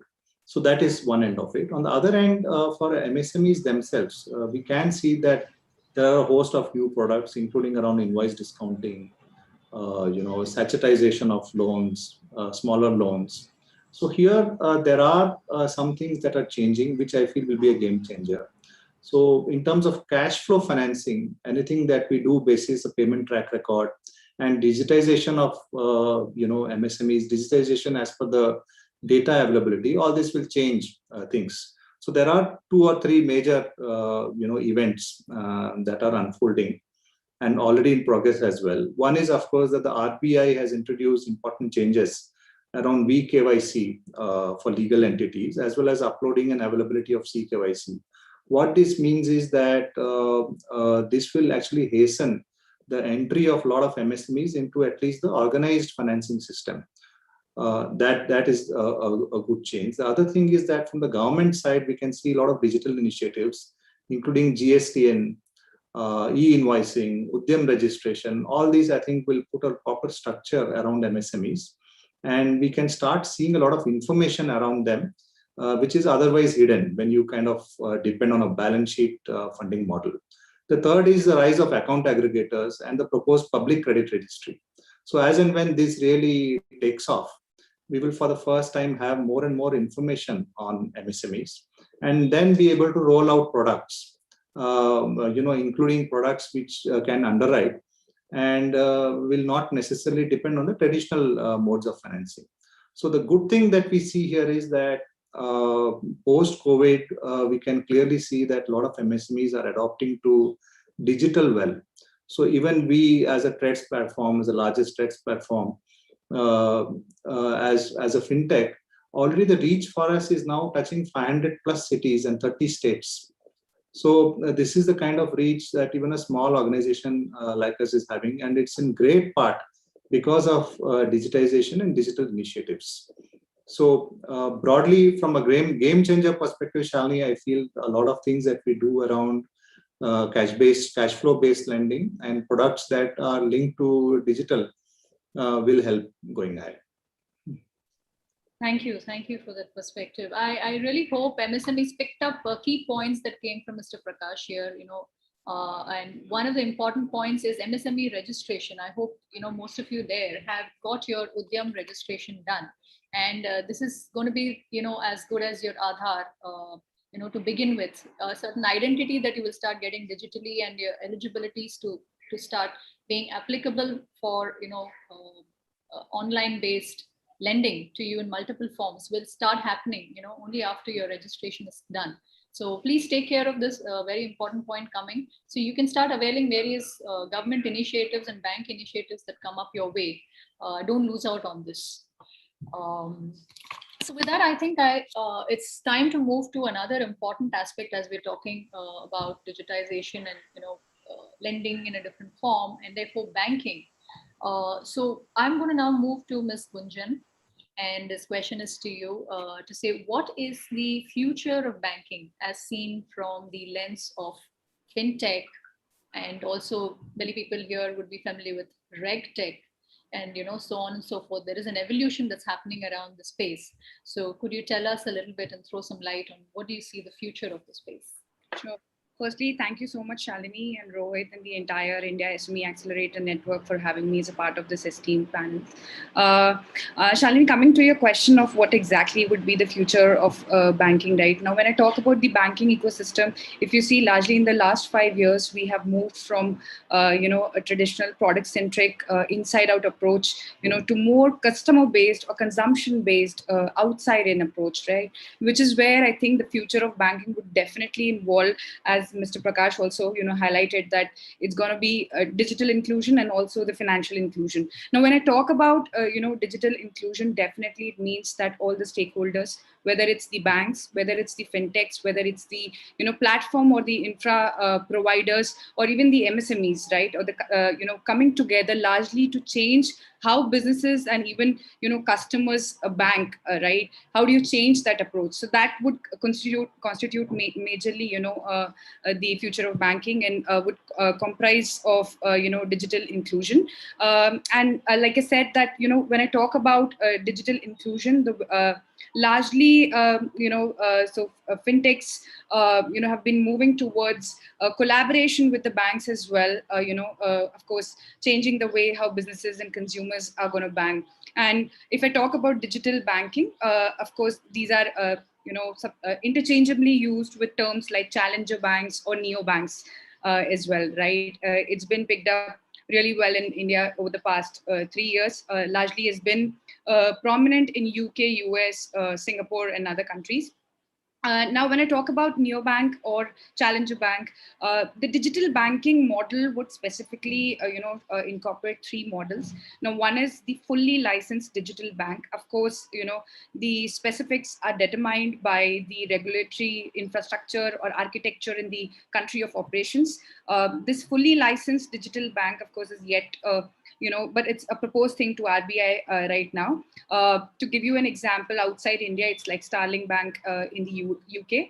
And secondly, we have second model is basically the digital unit or the digital arm of the existing, licensed bank, which could be the likes of 811 by Kotak or even Yono by, SBI. Currently, they focused mainly to tech-savvy audience, whether it's businesses or even consumers, and their business model is evolved around that. Now, the third model is basically the partnership model, where which is currently the neo banking route has been taken by various players, to name a few, like Open.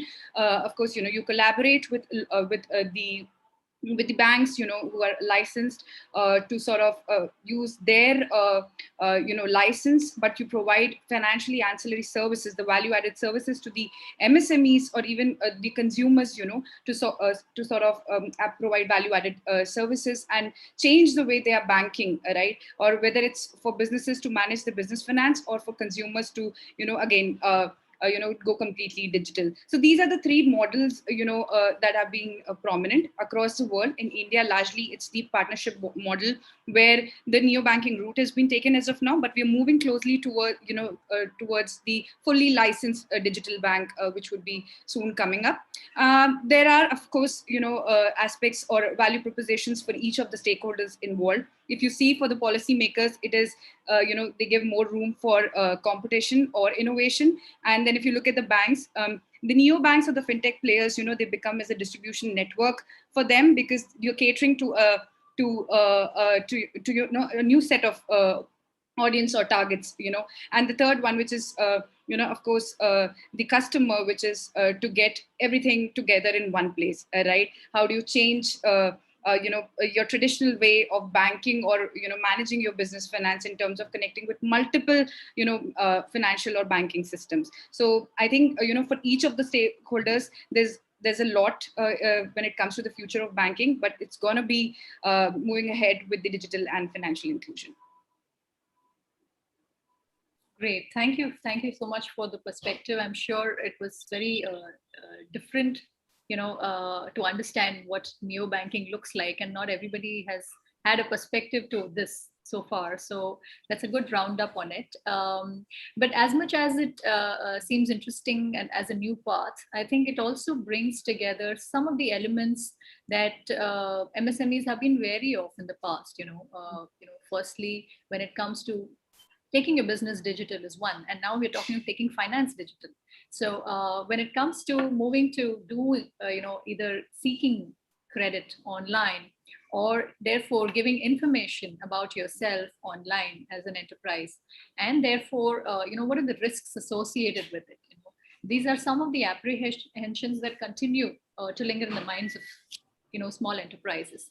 And therefore, my question to you, Gunjan, is, what do you recommend should be, so to say, the diligence that or governance that an MSME should deploy, should follow when it comes to digital banking, that is today, and also the future of how you see it going, the way forward? I think you have raised a very valid, an imperative question that mostly MSMEs also, throughout when the new banking also started in India, right? The questions have been raised upon in terms of, the financial diligence and even the governance. But the financial diligence and governance, it's not just by the MSMEs, but as I said, because there will be a lot of financial and digital inclusion. So the diligence and the governance, is required by all the stakeholders. Yes, of course, the bank, but also the infrastructure or the financial service providers as well, whether it's in terms of audits like cybersecurity audits, information security audits, or even if you're getting the payments conducted, or if you're storing or capturing the the card related data of the MSMEs or startups who are doing the transactions onto the platform, then you need to be you need to have different set of certifications in place, such as PCI DSS, which is the Payment Card Industry Data Security Standards. So all these compliances are very imperative, because to stay compliant, and largely for the fintechs as well to operate. And one thing I would say is the models that I spoke about, right, with whether it's the fully licensed digital bank, of course, in those cases there's a license involved, but currently in India, if you're operating under a neo banking model, which is the partnership model, MSMEs need to be aware of the fact that the underlying architecture or the underlying infra, right, where the money actually resides is of the licensed bank, right? It could be any of the partner bank, right, which the neobank would have partnered with. So the money actually resides, but these are the value-added services, for example, like accounting, or even reconciliation, or whether it's offering transfer or even remittance solutions, right? All of these would be provided to bring together how do you manage your business finance seamlessly, rather than connecting with multiple vendors. How do you sort of bring all of these together, all the aspects of managing your business finance for the MSMEs together in one platform. right? So that's very important to remember that the underlying account is actually lying with the bank, and the financial services, the ancillary financial services are provided on top of that, right? And also, like, since you spoke about the credit, right? So MSME financing, if you look into, right, of course, the pandemic has sort of accelerated the push of digital adoption, but at the same time, this particular segment has been largely been into some sort of financial distress, and they are the ones you pointed out, about GDP as well. They are the major contributors of that, not just GDP, but also, of course, employment engagement as well, right? Employment generation as well. And if we talk about the $5 trillion economy that India is going to be, right, they are the backbones of that. And MSME financing, if you see, it's been a challenge because of the traditional approach that has been followed across, where the risk worthiness is largely dependent on the balance sheets, or even the collaterals, which is where the neobanks or the fully licensed digital banks have sort of come up with their renewed approach of giving MSME credits or financing to them, right, clubbed along with the value-added services, which relies largely on the alternate datas, like you spoke about. So it depends largely on the alternate datas rather than on the balance sheets, on the collaterals, because those are not the true indicators whether the borrower would make the repayment or not, right? So I think all of these factors in place, the compliance, the certifications that the fintech players should be having, and some of it has to be done from the MSME or the consumer awareness or the customer aspect as well. For example, if you need to know that India is a 2FA economy, right? Authorization and authentication are part of any payments that go through. So ensure that the digital bank you're banking with is 2FA enabled, which means the your user ID and OTP flow is in place, and a bit from your end as well could be done, to use trusted networks or even use trusted device wherever you're accessing your digital banks. So it has to be a collaborative approach, of course, in terms of the financial diligence and governance as well, when it comes to staying relevant and, of course, staying in compliance as well. Wonderful. That gives a very good understanding, and I'm sure there is a lot in terms of gear up that MSMEs therefore have to do to be able to live up to what's coming their way and to be able to tap resources appropriately. So participants, I really request you to start typing in your questions in the Q&A box so that we can start picking it up with the finance panel. They are here with us till 1 p.m. and all your questions can be addressed with them. So we now looked at a critical aspect of working capital, and operating OPEX financing, if I should call. I think we now move to the second important element, which is the capital, looking at various other avenues when it comes to large scale funding of your business. And some of the avenues lead us to a place like the stock market. So I'm going to move to Mr. Ajay Kumar Thakur for the next question, saying stock market is usually considered to be a place for the biggies, for the large corporates, and to be listing and doing an IPO and, seeking funding. MSMEs often don't, have not considered this, or they think it's a myth. Is this really a reality for MSMEs? What would you think? Yes, it's very difficult to bring the MSMEs on the listing platform. As Prakash has also said, and if you see the Indian MSMEs landscape, 95% of the companies are macro enterprises, and maybe 97% also whose business is below 20 million rupees. And especially the companies in the tier 2, tier 3 cities, and even tier 2 or tier 1 cities, if you talk about the promoters, they are mostly technocrats. And when you talk about the financial literacy in India, recently SEBI has done the survey, and they have come out that only 25% of the Indian population is financially literate. And this 25% has also emerged because people know how to deal with the banks, how to withdraw the money, how to deposit the money.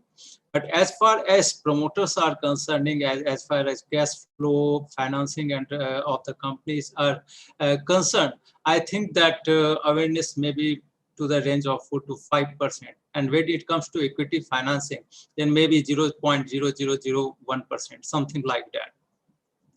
So of course, to convince the promoters to get listed onto the stock exchange is a very difficult task.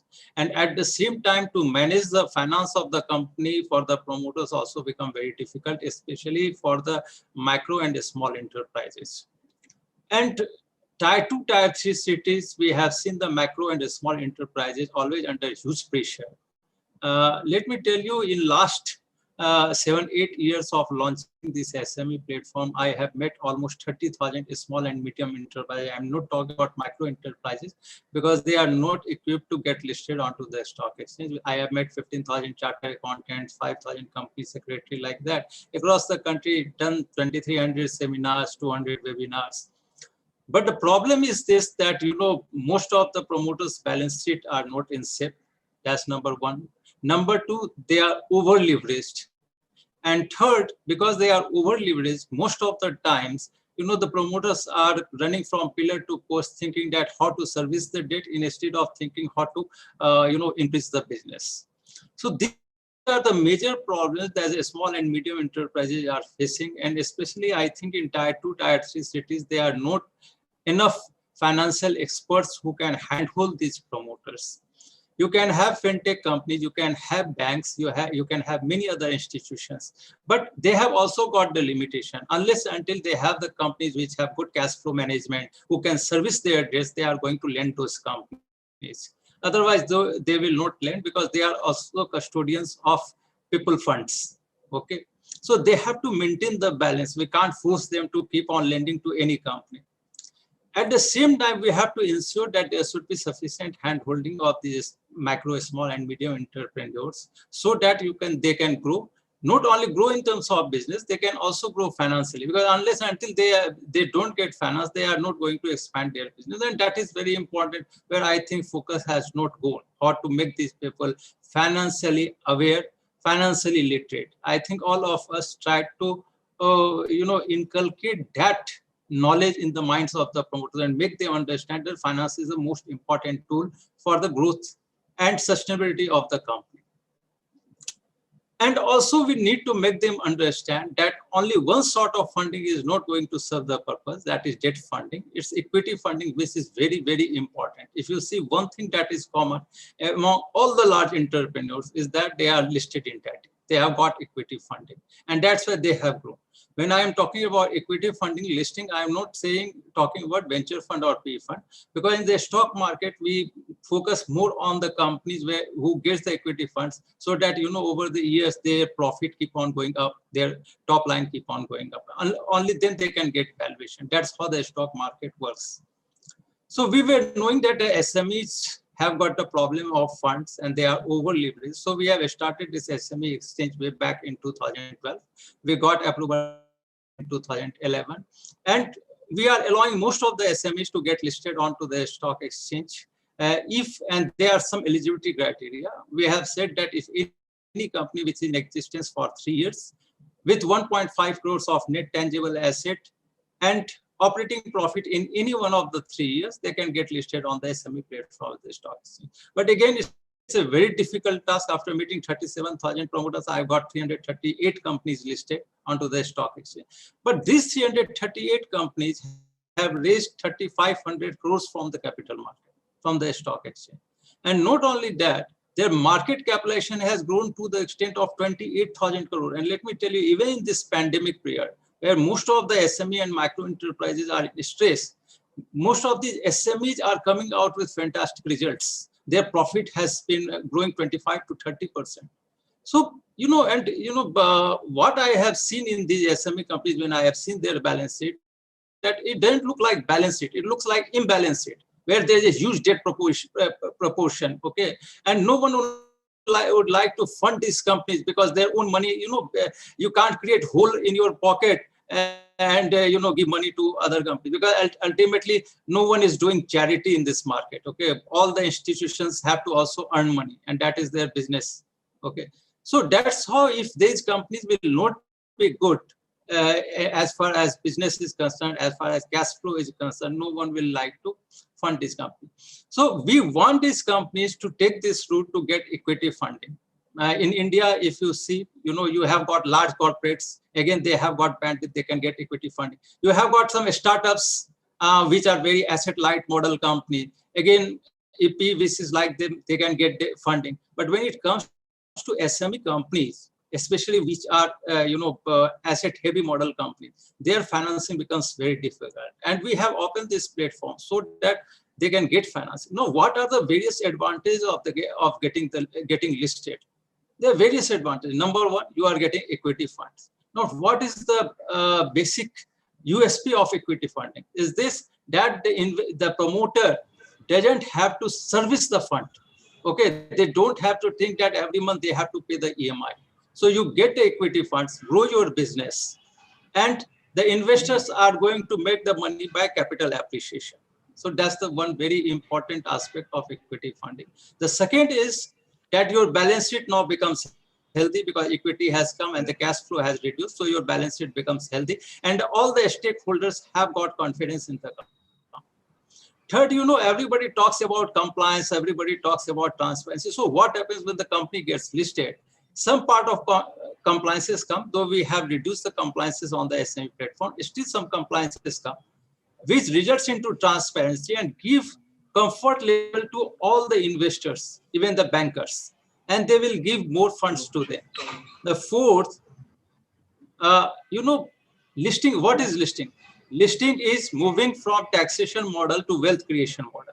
So post-listing, you start, creating wealth not only for you, but also for your company and for various investors. Sixth benefit is that, you can also retain the best of your employees by giving them ESOPs. If your company is not listed, you can't give them ESOPs. Okay, even if you give them ESOPs, it doesn't have any value. It is just a piece of paper. So unless it derives value from somewhere, there is no benefit for the employee to get the ESOPs. So, give them ESOPs and retain those employees. You don't have to give them more salary, but give them ESOP, and they also feel that, okay, they are connected to the companies. They will give more efforts for the growth of the company. Sixth benefit is that your equity has now become a currency, okay, because it is being traded onto the stock exchange. And I always say that only two people issue the currency. One is the Reserve Bank of India, and another is the promoter of the company when they get listed. Okay, but rupee depreciates year on year. But if your company works well, your equity keep on appreciating. And that's why people invest, so that, they can negate the inflation. So that is another very important point. And the seventh benefit in the hands of the promoter is that the equity over the years become the collateral. So after 10 years down the line, if you don't want to dilute further your equity, if you don't have another fixed assets collateral, you can place these shares with various financial institutions and raise debt funds. So there are multiple benefits that you can attain by getting your company listed onto the stock exchange, by having minimal compliances, because we have reduced the compliances here also. We have brought down to half-yearly compliance instead of quarterly compliance. And again, the promoters don't have to publish it into a newspaper. So the cost of compliance is also very less. But doing these minimal compliances, you are bringing so many people along with the company, and also create wealth and also enhance the business of the company. And that's what all these 338 companies have been doing over the years. We have seen their business going up 5-fold, 6-fold, your profit going up, 5 times, 6 times. All these things starts happening. When we talk about other source of funding, okay, you can run the business, you can grow by 5%, 7%, 10%. But only when the equity funding will come in your company, then only you can grow in geometrical progression. And that's what we have seen. I give the example of Reliance, Infosys, and even many companies of the SME platform which got listed. But when I will give example, they said, no, sir, please don't talk about Reliance, Infosys. Please understand, they were also at some point of time a small company or micro company, but they have created the way. Today, what is required? It's not one-way approach. We are working very hard. That, okay, we have provided various platforms. When we talk about Reliance days, Infosys days, there was no Invoice Smart, there was no stock exchange officer who were going, there was no India SME Accelerator, there was no fintech company, there were no PVCs. Still, those people have taken the pens and gone to the stock exchange, get themselves listed, worked hard, and create huge wealth for everyone. Even the government treasury, there is a lot of fund flow. And let me tell you, surrounding one large corporates, there are many small and medium enterprises that grow. Today, you see, if you see Maruti, there are thousands of auto ancillary companies. If you see Bajaj Auto, there are thousands of auto ancillary companies. So they complement each other. So we have to ensure that even these small and medium enterprises, by taking the help of everyone, today there are a lot of facilities. You need to make your balance sheet.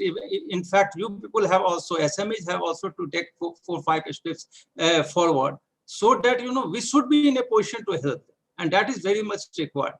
Today, if you see in this pandemic period, Reserve Bank of India has taken a lot of steps. Even on trades platform, we have seen the business growing up substantially. Today, RBI is giving 50,000 crore rupees to COVID-related infrastructures and hospital at repo rate. Okay, if you see even a small finance bank, RBI has done a special 3 years repo term operations. So to give them 10,000 crore fund so that they can later on, fund small and medium enterprises. Okay, another 15,000 crores rupees they have, created for a stressed company.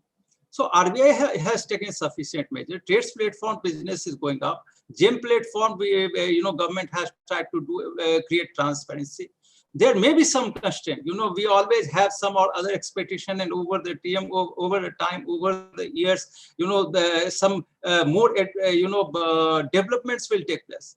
But whatever is as of now available, the small and medium enterprises and macro enterprises try to take benefit out of that, and that is much more important than expecting more and more. Today, try to understand 10 years down the line, when I was talking on various platforms, there were promoters who were saying, sir, interest is too high, bahut zyada interest rate hai. Interest rate should come down. Today, we are talking about a scenario of 7% interest rate. So from 18% interest rate 20 years back, we have come down to 7%. It may come further, but you have got 13% margin as far as interest rate is concerned.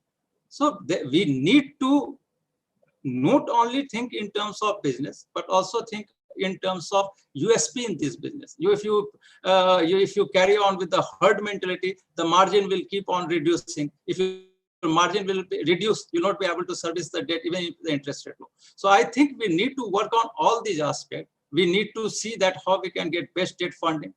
We have got a stock exchange who is ready to fund you and give you many added advantages that most of the time we don't talk about. You have got fintech company which reach to last mileage, even to those SMEs which are into tier 3 or tier 4 cities. You have got venture fund and PE fund and VC fund who are ready to fund the startups. No one could have thought about that 70-80 years back. So I think there are so many facilities. And then India SME Accelerator, who is doing all these events so as to inculcate the awareness program and create awareness among the minds of the promoters. So I think SMEs must use all these facilities for their growth. And let me tell you, we are the service people, and some people are the custodians. But what is most important thing is that we all want that this company should progress. Others will get business, the company will get revenue in the treasury. We are there for you. Don't think that we are, running out of your path.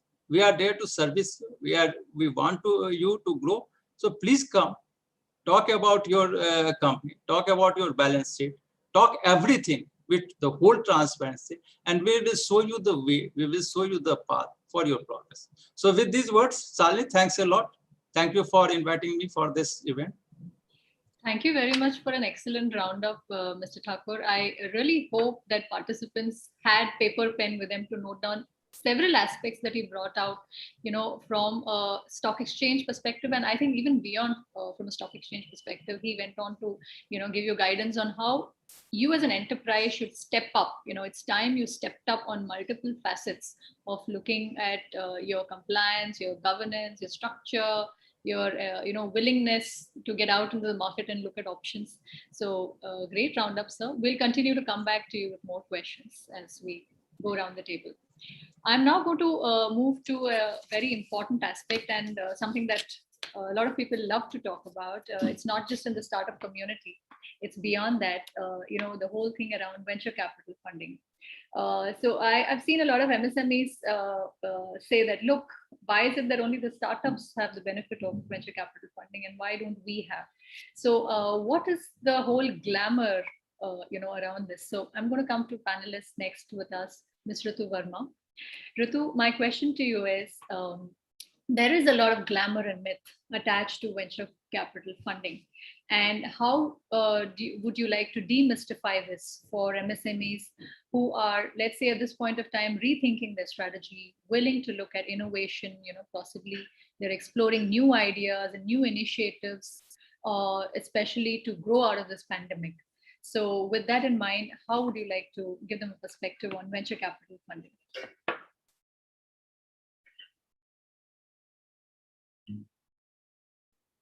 Ms. Ritu, I think we just lost the connection with her. She should be coming back in a while. While we try to get her back in connection, I'll move to the next panelist. The question that I want to continue with Mr. Ajay Thakur. So we already have a question that's come from the participants to you, Mr. Ajay. So one of the key questions somebody is asking is there a difference between listing between NSE and BSE? Is there a fundamental difference when somebody is approaching listing on a stock exchange? Please. We couldn't hear you. We couldn't. Now you can hear me. Yeah. So there's not much of the fundamental difference between BSE and NSE. But only thing is that today BSE is the largest SME exchange. And, as far as the service standard and, track record of these companies are concerned, we have got a very good track record of the companies. And out of 334 companies have migrated onto the main board of the stock exchange. And in fact, a lot of funding has happened.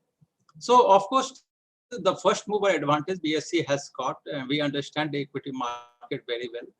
As far as service standard of BSE is concerned, everybody knows that the services are par excellence.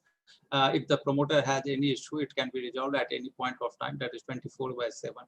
So these are the advantages that BSE gives to the promoters and the various intermediaries when you get your company listed onto the SME platform of the BSE. All right. Great, thanks for that. And I hope the participant has understood, how to go about this. I'm going to come to the next question that is posed here, possibly to Mr. Prakash. So, Mr. Prakash, you mentioned about various avenues available for managing the cash flow. And the question is, what is the interest rate that can be considered for discounting to get cash flow? So the interest rates will depend on the kind of facility chosen. So if you look at term loans or working capital loans from banks or NBFCs, so that can be anywhere in the range from 8 to 14%, depending on how strong or weak the balance sheet is, and depending on other factors around the sector. In terms of invoice discounting on the trades platform, it depends a lot on the underwriting view on the anchor. So we see, for example, rates for PSU buyers in the range of even 4 to 5%. So it can go down as low as that, and then we find that for corporates whose ratings are not or ratings are on the lower end, there typically we can see anywhere from 7 to 9.5%. So strictly speaking, only about the trades platform we see anywhere from 4 to say 9.5%. But it varies depending on which financier you ultimately go on to. Okay, great. Thanks for that idea in terms of range of interest rates that one could consider. And that definitely, tells a lot of SMEs out there the cost effectiveness when you're considering some other options of financing that you might have. So another important question that comes out of this is when a lender is looking at you, to roll out credit, there are certain important elements that they're looking at you, a lens that they're looking at you with. So the question is to Ms. Gunjan, what are the various perspectives when a bank is looking at a customer to lend to through the digital platform? Like I said, Shalini, the traditional approach also, mainly looked into the balance sheets and collaterals, if you look at from the bank's perspective to issue the loans or even lend. But with the whole sort of digitization that is happening, it's mainly, the alternate data. The entire model has moved from a traditional, balance sheet or a collateral approach to technology-enabled banking model where lending happens depending on the businesses the MSMEs are conducting onto the platform, and various other parameters like the cash flow and all. So it's not just the collaterals and the balance sheet, but it all depends on there are certain indicators that tell the borrower's ability to make the repayment, right? So which is where the new banking platforms, they play a very important role, because MSMEs, they manage their entire business finance onto this platform. Typically what happens with the bank is that it could be of course whether it's the collections or the vendor payouts happening, but then with all such platforms, it's the complete end-to-end management of the business finance that's happening over there, right? So the visibility of the business, how it looks like, is more with these platforms, because they're getting the business finances together, right? Whether it's the invoicing, or whether it's making collecting payments from the customers, or whether it's making payouts to the vendors or to your partners, or managing your expenses, or even the taxes and compliances, right? Which means your payroll, or filing your GSTs, or even making your TDS payments as well. All of these while you are doing the business transactions onto these platforms, the visibility is there, and hence the approach has sort of now changed. So these are the factors that typically these players look into from the traditional conventional approach that was followed. Yeah. Okay, great. So it brings in a lot more transparency into how they are seen as an MSME, as an enterprise out there in the platform, and therefore they need to be careful about the information that is shared, that is getting captured about themselves. They have to be aware of the fact that every transaction that you do is has a certain implication about who you are and what you're doing, and your credit worthiness is kind of getting captured out of that transaction level data. Yeah, true. Great. So an important aspect that comes out of this is a question that's coming around ATRES. So could you tell us a little bit about the invoice discounting model and how it actually operates when it comes to collateral, non-collateral based lending, Mr. Prakash? Yeah. Okay, so Ritu is back, but let me explain in short. So typically what happens in invoice discounting is there are two broad models, where one model has a recourse on the buyer and the other model has a recourse on the seller. What that means is that when a small MSME has an invoice which is due for payment or accepted for payment by a large buyer or a PSU, orderly to execute that order or to get funds around that or working capital, he would generally knock the doors of his bank or financier, and then things would proceed in terms of his balance sheet or what his financials are in terms of his IT returns, and then of course the collateral and other things linked to that. In an invoice discounting model, typically what will happen here is that the invoice will be uploaded on a platform like ours, and then an acceptance will be sought from the anchor to whom the MSME is supplying. When he accepts that invoice, it gives credence to that invoice in the sense that full transaction can take place, and the buyer or anchor here is actually promising that he will pay the invoice on the due date. Immediately, this assumes commercial interest to a lot of financiers in the system. So currently on the TREDS model, it is banks and NBFC factors. Going ahead, it will be NBFCs and maybe going ahead other players as well. So today what will happen is that when this invoice is shown to the 43 odd financiers who are already on our platform, they would all bid on it and give the funds to the MSME after a discount. And the MSME will be spoiled for choice, because for the first time, all the very same banks that he would be requesting for limits and following an elongated process will now, instead, the banks would be approaching him with bids on his invoice and saying that, we will discount this at a 4% or a 7%. And what he would immediately notice is that the rates are likely to be significantly lower than what he would get if he had approached a bank directly. There is no collateral of any sort, because the only underlying comfort the financier here has that is that the buyer will pay the financier at the end of the due date. So what this does is, and that is the beauty of trades, is it frees the MSME of a lot of things. It frees them from collateral. It gives them an interest rate which actually their buyer would get from the market and not they as a small entity would get. It frees them from making balance sheet, IT return, and all those things, because only comfort here is the buyer has to accept that the invoice is good and he will pay him at the end of due date. So that is broadly the conception.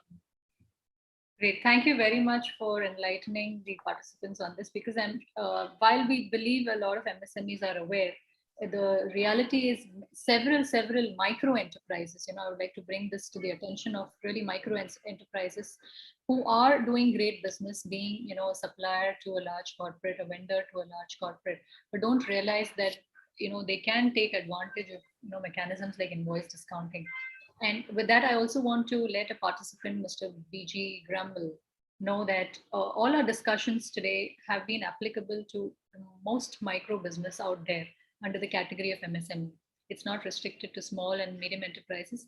Definitely the smallest of enterprises with a 50 lakh turnover or less than 1 crore turnover can also avail every one of these facilities that we're talking about, today, right from the previous panel till now. And also what comes in the future of discussions around the day. No matter the size, I think important point to consider here is your ability to grow your business and your willingness to grow your business and your ability to take your enterprise to the next level, with building in all the capabilities that are needed to take it. So turnover is not the criteria, definitely. It is your enterprise's ability to go to the next level. And you as a founder and you as the business owner of the enterprise has the biggest role to play in taking it forward. So we have Ritu back as we speak, and glad to have you back, Ritu. I'm going to repost that question to you in the interest of everyone. So we were talking about, the whole glamour around and the myths possibly around venture capital funding, and how would you like to demystify this for the MSMEs? Thank you, Shalini. And I think the Wi-Fi and network gods were conspiring against us. So hopefully they stay aligned as we chat. So thank you for having me. And, it's been very enlightening to listen to all the other speakers. I think I represent an asset class that is very different. But before I talk about what exactly venture capital does and what it looks for, let me just back up a little bit as to kind of why venture capital and why now in India this has been growing and a lot of interest is actually happening in this space. So I think in India over the last 5 to 10 years, there have been a lot of changes. And so there are a lot of innovations that are kind of happening. And we are a very large market, both domestically as well as what we can serve internationally. As a result of that, I think there is a lot of large companies to be built on very, very innovative ideas that can grow and scale very fast. And it's on this backdrop that you see venture capital kind of coming in. One such example of a change that has happened and is happening at a much, much faster pace, which we've already spoken about, is digitization. And while we've spoken about digitization in finance, the digitization across industries also offers a very, very large potential of actually creating very massive businesses, and not just because they're digitizing, but because of the values that can be driven or the value generation that can be driven post-digitization. Just as we spoke about how digitization can actually unlock financing, digitization can unlock a lot of analytics, a lot of predictive powers, and how to run businesses better and access customers better ultimately here. So I think it's on the wave behind that we see a lot of venture capital happening. Let me take a step back and sort of say, what is venture capital and sort of what is it does it expect? What does it look to sort of invest in? So I think Mr. Ajay spoke about equity on exchanges. This is equity that is not on listed companies. This is much before all of that. This comes into back what are early ideas here, and it's pure equity here. So it's got coming in expecting a very high risk, because unfortunately the statistic is 90% of businesses don't quite show the journeys that venture capital kind of expect, right? But at the same time, for that risk, it expects a very high reward. So the returns that a venture capitalist is looking for is far, far beyond what debt is expecting, and even far beyond what a listed equity market is sort of expecting, because they're taking the additional risk of getting into a company that is really unproven over here. Now, on the other hand, when you decide what kind of businesses make sense to attract this kind of capital, one thing is very clear, is that it has to be growing fast, right? Growth is what gets prioritized by venture capital, because it's looking to come in at early stage companies. It's looking for those companies to scale up and, take market share, or, make itself into something, as opposed to sort of take really long horizons to sort of grow. And that becomes a discriminating factor between companies that this equity can fund and ones that it cannot. I don't think, we talk about asset light companies, and I think it's asset light because fundamentally,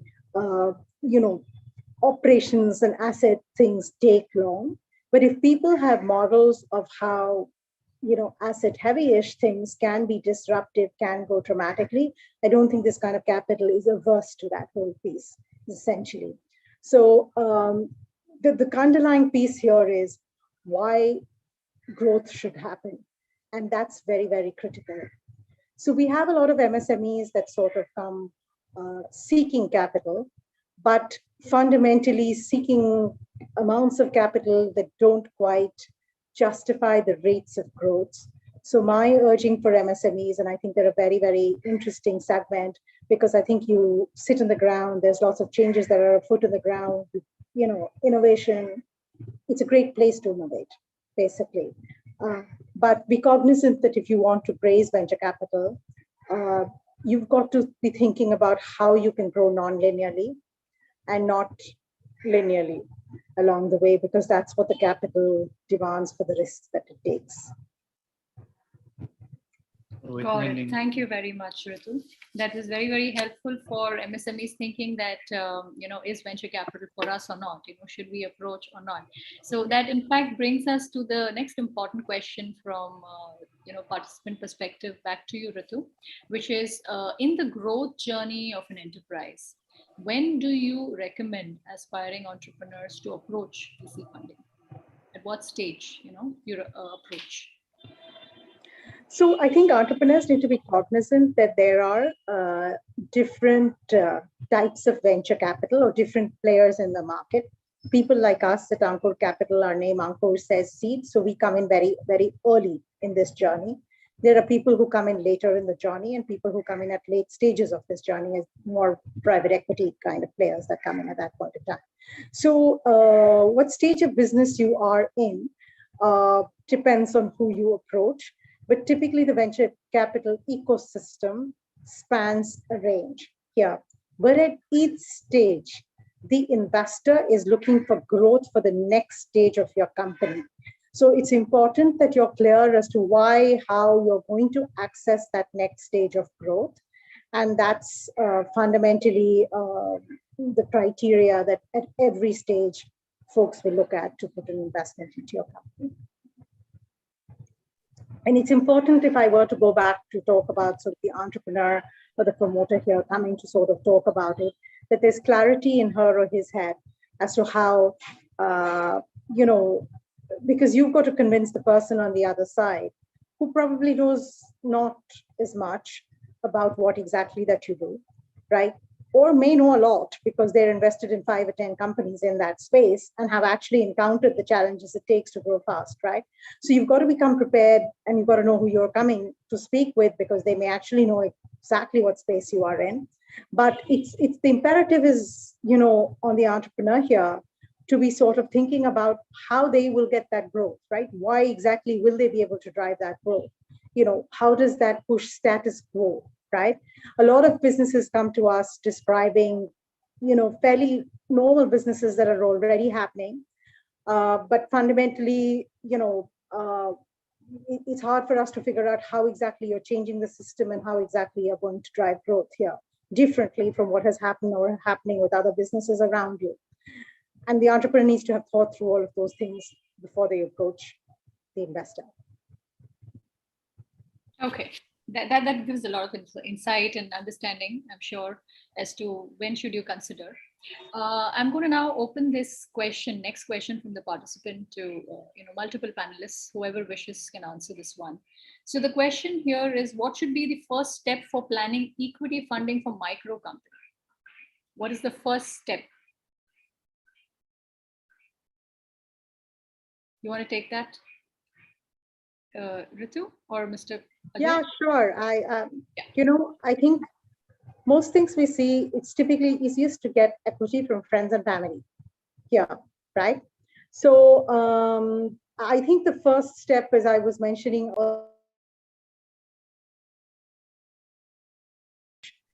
questions being asked and say, hey, I know you, so I'll give you the money, I trust you, kind of thing here. So that's one approach that you can kind of take. The other approach is the fact that you've actually thought and you've put together a business plan of what exactly that you're going to be doing over the next at least 2-3 years, right? And what is that going to give you as a business? What's the trajectory that you're targeting out there? So I think this is the first step to me, that you as an entrepreneur have sorted out what is it that you want to do and what you're going after. Because if you have that clarity, then it's much easier for anybody to then figure out, what's sort of the right kind of financing for what you're talking about. And that's, to me, the first step before you approach somebody, unless it's friends and family who are just putting money behind how you're, because they know you. Okay, thanks for that response, Ritu. The next question that I have from one of the participants here is, does BSE have a department who can access or assess the financials and give some insights, or should we approach directly and recruit an agency to initiate this process? You can, I think very good question. The businessman has got both the option. They can, they can approach to stock exchange officials directly. They can write mail to bsesmefo.com, and that is our email address, or they can write directly to me also, ajay.thakur@bseindia.com. They can send the financial, we can properly guide, and if possible, we can also connect them with the right person. Great, thanks for that, Mr. Thakur. And a similar question for equity funding. Whom should we approach, an agent or directly the fund house? See, both the options are available. If you feel that you are competent enough to have a proper business plan, you can properly present your case. You can properly, answer all the queries that are being raised by the investor. Then you can directly approach to the investor also. If you think that no, you are not so much capable or you have got some limitation, then you can hire an agent who can, take all the information from you, and then they prepare a proper business plan, presentations, etc. And on your behalf, they will reply to the equity investors. So both the approaches are there, and it's all depends upon the promoter. After understanding their ability and capability, they can choose any one of them. Okay, thank you, Mr. Ajay. The other question is for Neo Bank, where should we register? So Gunjan, you want to take that? Yeah. Shalini, could you repeat? So, as like you are aspiring to be a neobank, is that the No, question? no. I think the participant means to tap neobanking services probably. So they're saying for neobank, where should they register? Okay, if you're looking for various neobanks that you need to opt for, so the first thing is that you need to be very cautious of the fact, like, what's the use case for which you're approaching the neobank. Typically the understanding, like, as I covered in the previous question that Shalini throwed, right, like Shalini had asked, which is the financial diligence and the governance, right? So once you're very clear with what you're looking for, and then of course there are different neobanks. There are MSME SME focused neobanks as well, and then there are consumer focused neobanks as well. Now, coming to your area, it as I said, it depends on the use case as well. But largely, definitely one is the Open.money, where I come from. That's the world's fastest growing SME focused neobanking platform, and of course, it takes into consideration, right from providing the business current account or even operating it, everything has been managed in collaboration with the partner banks, whether it's invoicing, collecting payments, making, payouts, or taking care of the taxes, compliance, expense management, accounting, bringing everything together is the job of the neobank, and so that you focus on your growth. I'll leave my contact details here. Happy to connect with you to sort of let you know more on how this industry has sort of picked up in the Indian market. And largely, yes, of course, in the MSME segment, we have largely seen SME, in the SME segment as well. These are manufacturers, traders, distributors who are using the platform for managing the business finance end to end. And also, if you see MSMEs, right, they typically trade with 2 to 3 banks, right? And the finance person or the accountant probably would be hopping between multiple banking platforms to manage the business finance. You can connect all of these bank accounts together in one platform and manage it from one place, right? So bringing everything together all in one place is the aspect. And as I said, I'll definitely leave my contact details for you to help you register, on the neobanking platform. Yeah, thanks, Gunjan. And I think participants, you should definitely, now that you've understood what neobanking is about, and Ms. Gunjan has put it out there for you to understand, please go out, Google, read up enough articles to understand what it means to be there and how you should open an account, where, with whom, and if your existing banks are already connected to neobanking services and they're offering that, you could tap that as well. So, please go out there, do your individual diligence, and make the choices as to how do you want to take it forward to take the benefit and advantage of the various futuristic solutions coming your way. Yeah, great. So I think with that, if we have any more questions, let me just run through quickly to see. So there is a question from Satish. Okay, to list on BSE as a startup, I was told initial expenditure would be around 40 to 45 lakhs. Although merchant bankers and others say are very much interested to take us on board, we are unable to move forward because of this figure. Okay, so what is the way out? Mr. Thakur, you want to take that? See, in fact, a very good question. In 2018, we have launched this startup platform, and whereby we are allowing the startups to get listed. The reason being that India is the third largest destination of the startups. We have almost 38,000 registered startups. Maybe there may be many which are unregistered also, but not all of them get funds. A very small percentage of that get funds from PVC and angel investors. So we have opened this platform also so that startups can approach and they can showcase the companies to the investors and they can get listed. Now there are two aspects in this. When the merchant bankers are telling the cost to the promoters, to the startup promoters, they are not demanding the cost at that juncture only. It is in the fees-wise manner. So only 15 to 20% has to be given pre-listing, and the rest has to be given post-listing. So therefore, the out-of-pocket expenses is very less. It is also, say for example, if he has said 25 lakh rupees, then only 4 to 5 lakh he has to pay before listing, that also in 2 to 3 phases. And the rest will come once the company get listed, once the funds comes into the company, and then only from that he has to pay the funds. But slowly and slowly we are trying to ensure that the demand for these startups from the merchant banker, or the cost for listing by the startup should come down, whatever is existing as of today. Not only that, I will also request, because Ritu is there, to look into the startup platform. Because what happens, as far as the SME and the startup platform is concerned, there's a beauty of the stock exchange.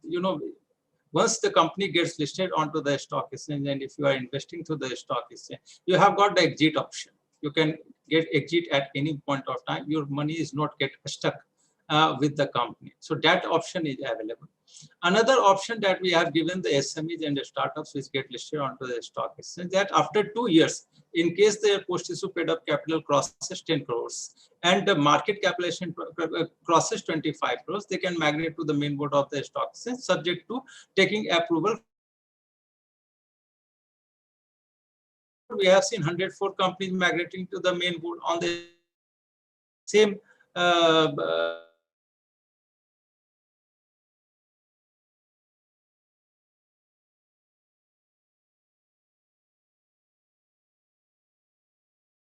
money will no longer stop. So we are also requesting the investors to look to this startup platform that has been launched by the BSE. And only when the investors and the startups come together on the platform, this platform will flourish. I understand. Very well put, Thakur. I guess MSMEs and startups are kind of converging. Both the spaces are somewhere converging at this point of time. Ever since the last year, last 15 months, we've seen this. A lot of MSMEs are rethinking their strategy, rethinking it, kind of reinventing themselves. And therefore, they are coming out with a separate entity that is getting into a new area, foraying into a new area. And therefore, a lot of startups are emanating out of MSMEs as well. And the advantage for these startups is their already ongoing ability of doing business comes from day one, plus added innovation and the entrepreneurship mindset to a new idea or a new product can really get them into, growing their startups into micro, small, and medium really, really faster than some other some other existing startups in the past. So this area is fast expanding, and we're seeing a lot of traction, and therefore I'm glad we are able to, talk about these areas today when it comes to financing.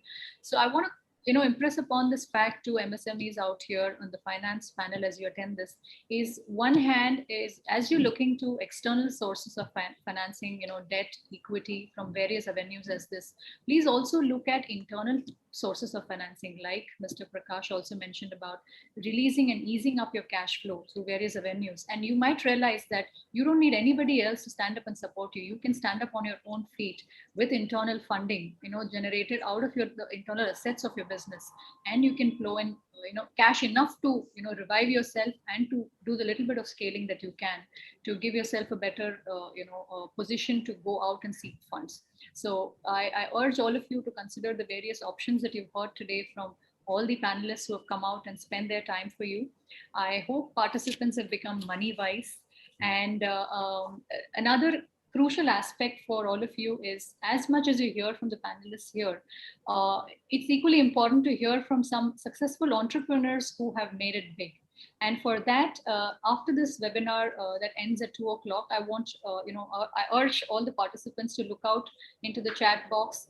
We have 2 exclusive interviews coming in the second half today at 4 p.m. An exclusive interview with the Chitle group as to how they really migrated from micro enterprise to small, medium, and becoming the large group that they are today. And at 6 p.m. with the Indira IVF group as to how they've really beautifully scaled, when they started out only a few years ago.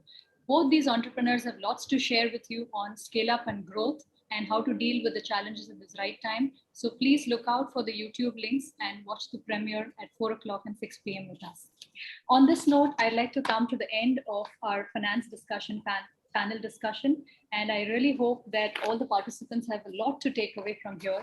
I truly thank each of the panelists who have come out and taken out time today Ms. Ritu Verma, Ms. Gunjan Kaur Jabal, Mr. Ajay Kumar Thakur, and Mr. Prakash Shankaran for sparing your valuable time and making our participants money wise today.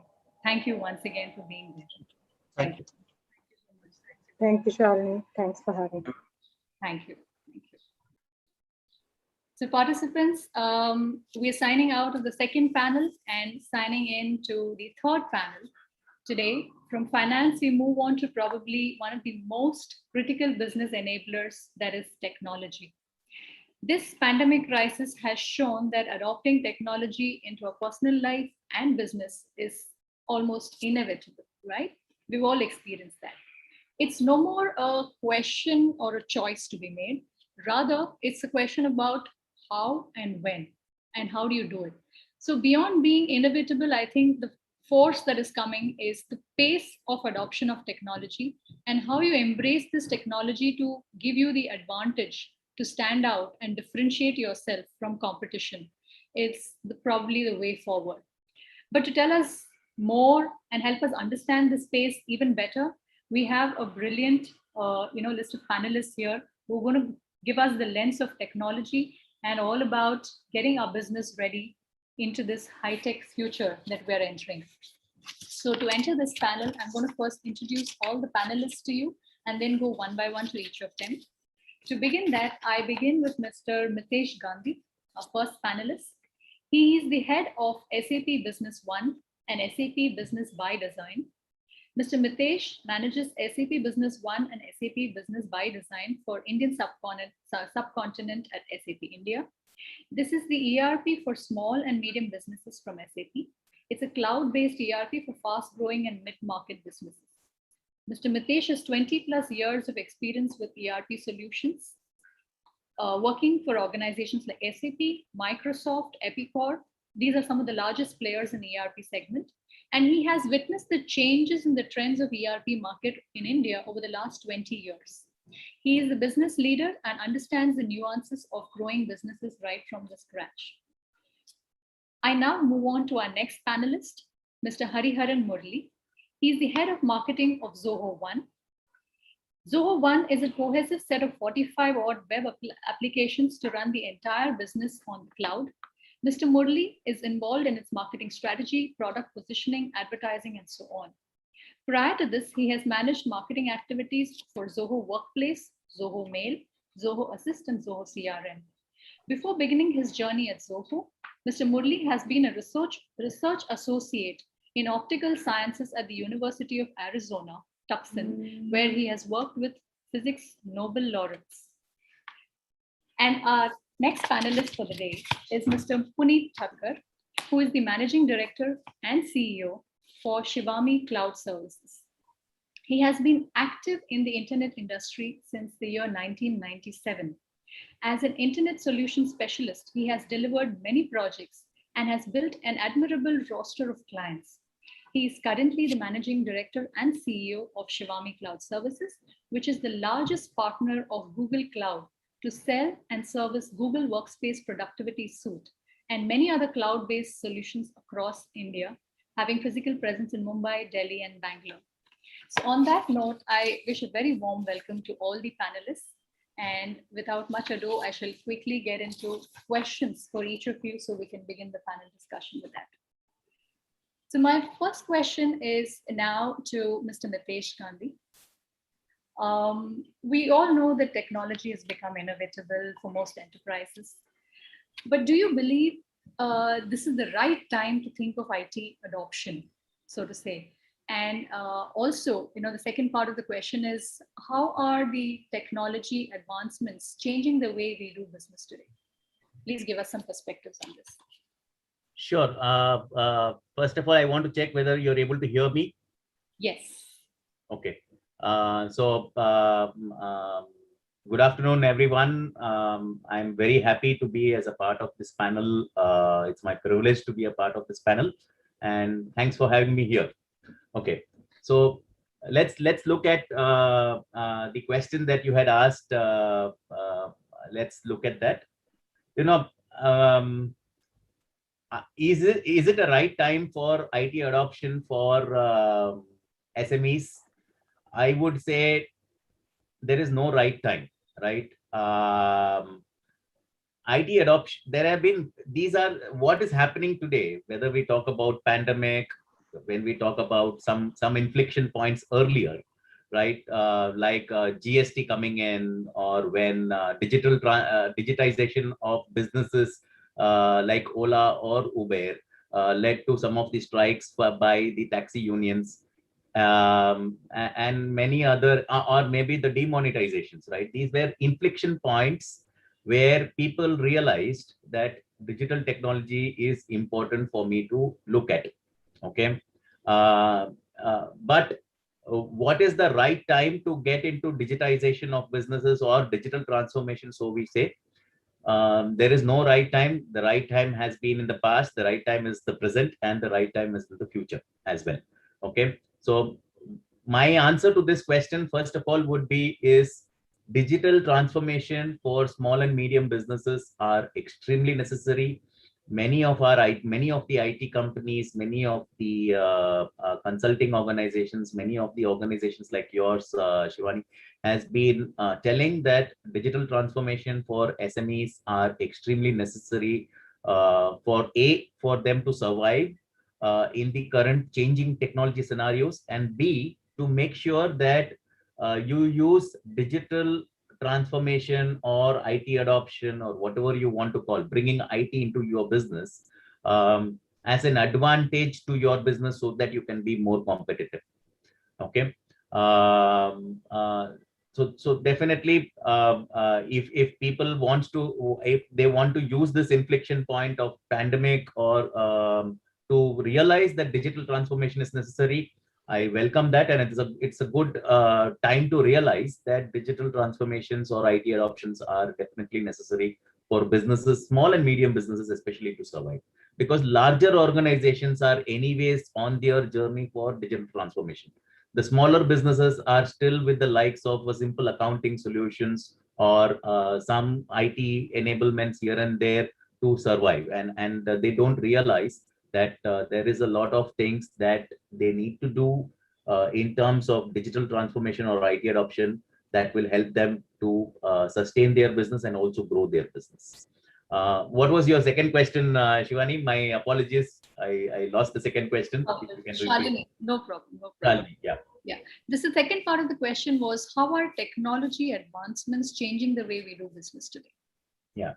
So, there small and okay, if you look at technology advancements, first let us categorize what are the different kinds of technology advancements that are possible for small and medium businesses, right? Essentially, the first part, or what we call it within SAP as the digital core, is the bringing all the business processes together through technology. What we call it as an ERP system, or what some people call it as business application systems, bringing business processes together and harmonizing and bringing discipline in the business processes together through an ERP. But there are multiple other aspects of technology advancements that one could look at. One could look at how do you bring these applications onto the cloud, right? So that you can access these applications anywhere, anytime, right? Third thing is, how do you make sure that whatever are the data that is generated out of these business applications, how do you use that data to analyze the past trends and also predict the future trends of the business? That is called the analytics piece of it. The fourth piece is, how do you make sure that people with whom you work with, the stakeholders, be it the employees, customers, vendors, government, and many other organizations that you work with, how do you make sure that your technology adoption is in their hands? And that is through either mobility or web interfaces and so on and so forth, right? And then there are these emerging technologies that are changing the way businesses are done, right? For example, machine learning, artificial intelligence, blockchain.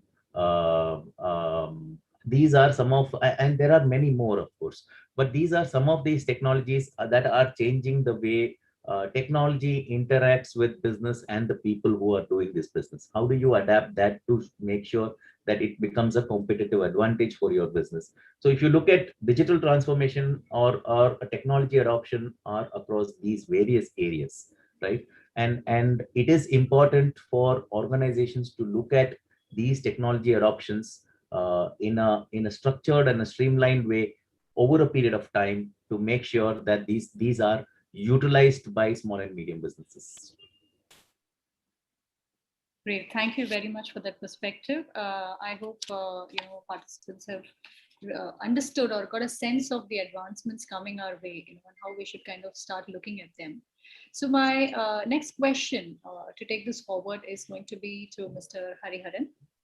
The question is, would you agree that MSMEs lack the capital power, the finance required to adopt technology, to invest in high-end technology?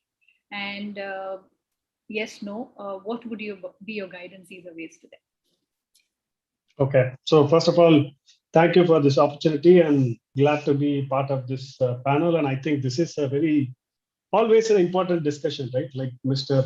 Mitesh had a point that it is time for small businesses to also think big in terms of technology. So it's not like technology and software and analytics and all those things are only meant for the big organizations. They are they can also work for the smaller businesses, and that mindset change, first of all, I think needs to happen, and it is happening. And in some ways, this pandemic has even amplified it in certain ways. So it has been a really bad thing that we all have to go through. In now coming to the point on capital, see, if you look at it overall, this high-end technology being expensive itself is changing, right? So more and more you see that even really high-end software, in fact, is even available for free now. So in that sense, smaller businesses, if they really think they cannot even invest any money right now because of all the other things that are happening, I mean, businesses have gotten shut down. So money flow has stopped. And I read a news article that the raw material prices are going up by 60-70%. And now all this puts them at a juncture where they really are now mindful about where do I put my money in and will it be worth it if I were to invest my money somewhere. And now technology. So what I would recommend is high-end technology is no longer always expensive. If you take SAP or if you take Zoho for that matter, Zoho has always been following a freemium model. So we have about 47 cloud applications today, and akin to Business One, we have something called Zoho One, which is a bundle of all of the applications that we have built so far in the last 25 years. And in Zoho, we have a free plan for all of our software.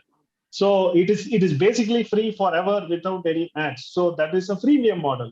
But if you were to look at other software providers, there is always going to be a free trial at least. So it's not like you have to put your money right off the bat if you wanted to even test waters with high-end technology. So if there is a freemium software out there, just take the free plan and try to use it and see how it works for you. And if not, go for a free trial. And an important point that I'd like to put forward is, see, either businesses, if it's a business that is completely not into the whole digital form. So for example, if I take an example of a local hardware shop here, there is a Bhavani hardware and electrical shop here. And whenever I go there to buy a bulb or anything, I just pick a conversation asking him, have you ever thought about taking your business online, putting up an online website?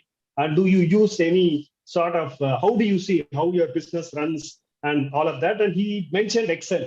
So I have some data in Excel, but I really don't know Excel much. And I need somebody to tell me what I should do with this information. Of course, I have all of this in different sheets, but I just take a fleeting look, and beyond that, I really don't know what else to do. So here, what I would like to say is if this business simply puts that Excel sheets of data that he has into a system, an analytics system, which is actually available for free or on a free trial, within a day, it might show him visuals of things that he might have been missing all along. So my recommendation would be, well, is it capital, is it a concern?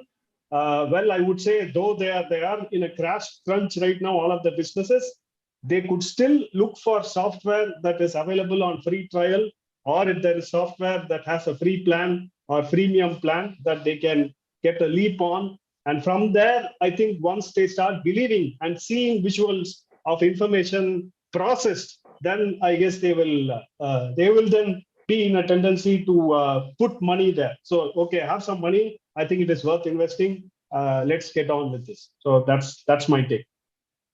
Thanks for that perspective. I think that definitely pushes enterprises to think and believe and now understand, hearing it from companies out there, saying they have made it possible for every enterprise, however small you are and however constrained you are financially, they have made it possible for you to experience technology at an entry level. And I think that is very, very important for enterprises to understand, because as you take your step, your first step is most important. As you take that first step, you can then build on it slowly, by experiencing technology, the use of technology, the advantage of technology, and then you can slowly pick up, higher versions and plans that can come up as per your financial appetite.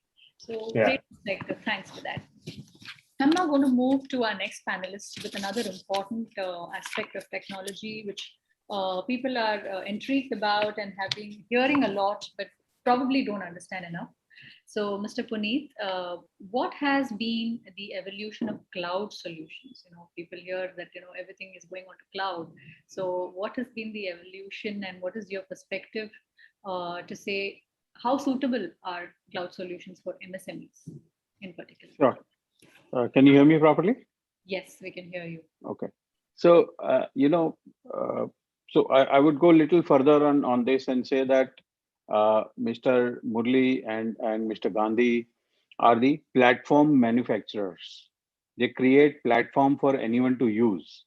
And I am the one who actually meets the SME, talks to them about their problem, convinces them that why should you adopt the technology, and get them to use the technology.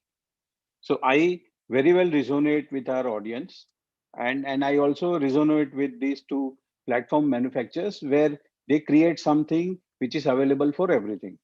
Now, if you look at down the line 15, 20 years, SMEs were using technology, but they were not having access to the high-end technologies like SAP, or there was no Zoho which was available to them as a CRM or integrated apps of 47 functions, right?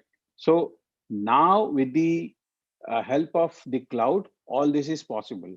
Now, initially when the internet was launched, it was said that internet is a leveler.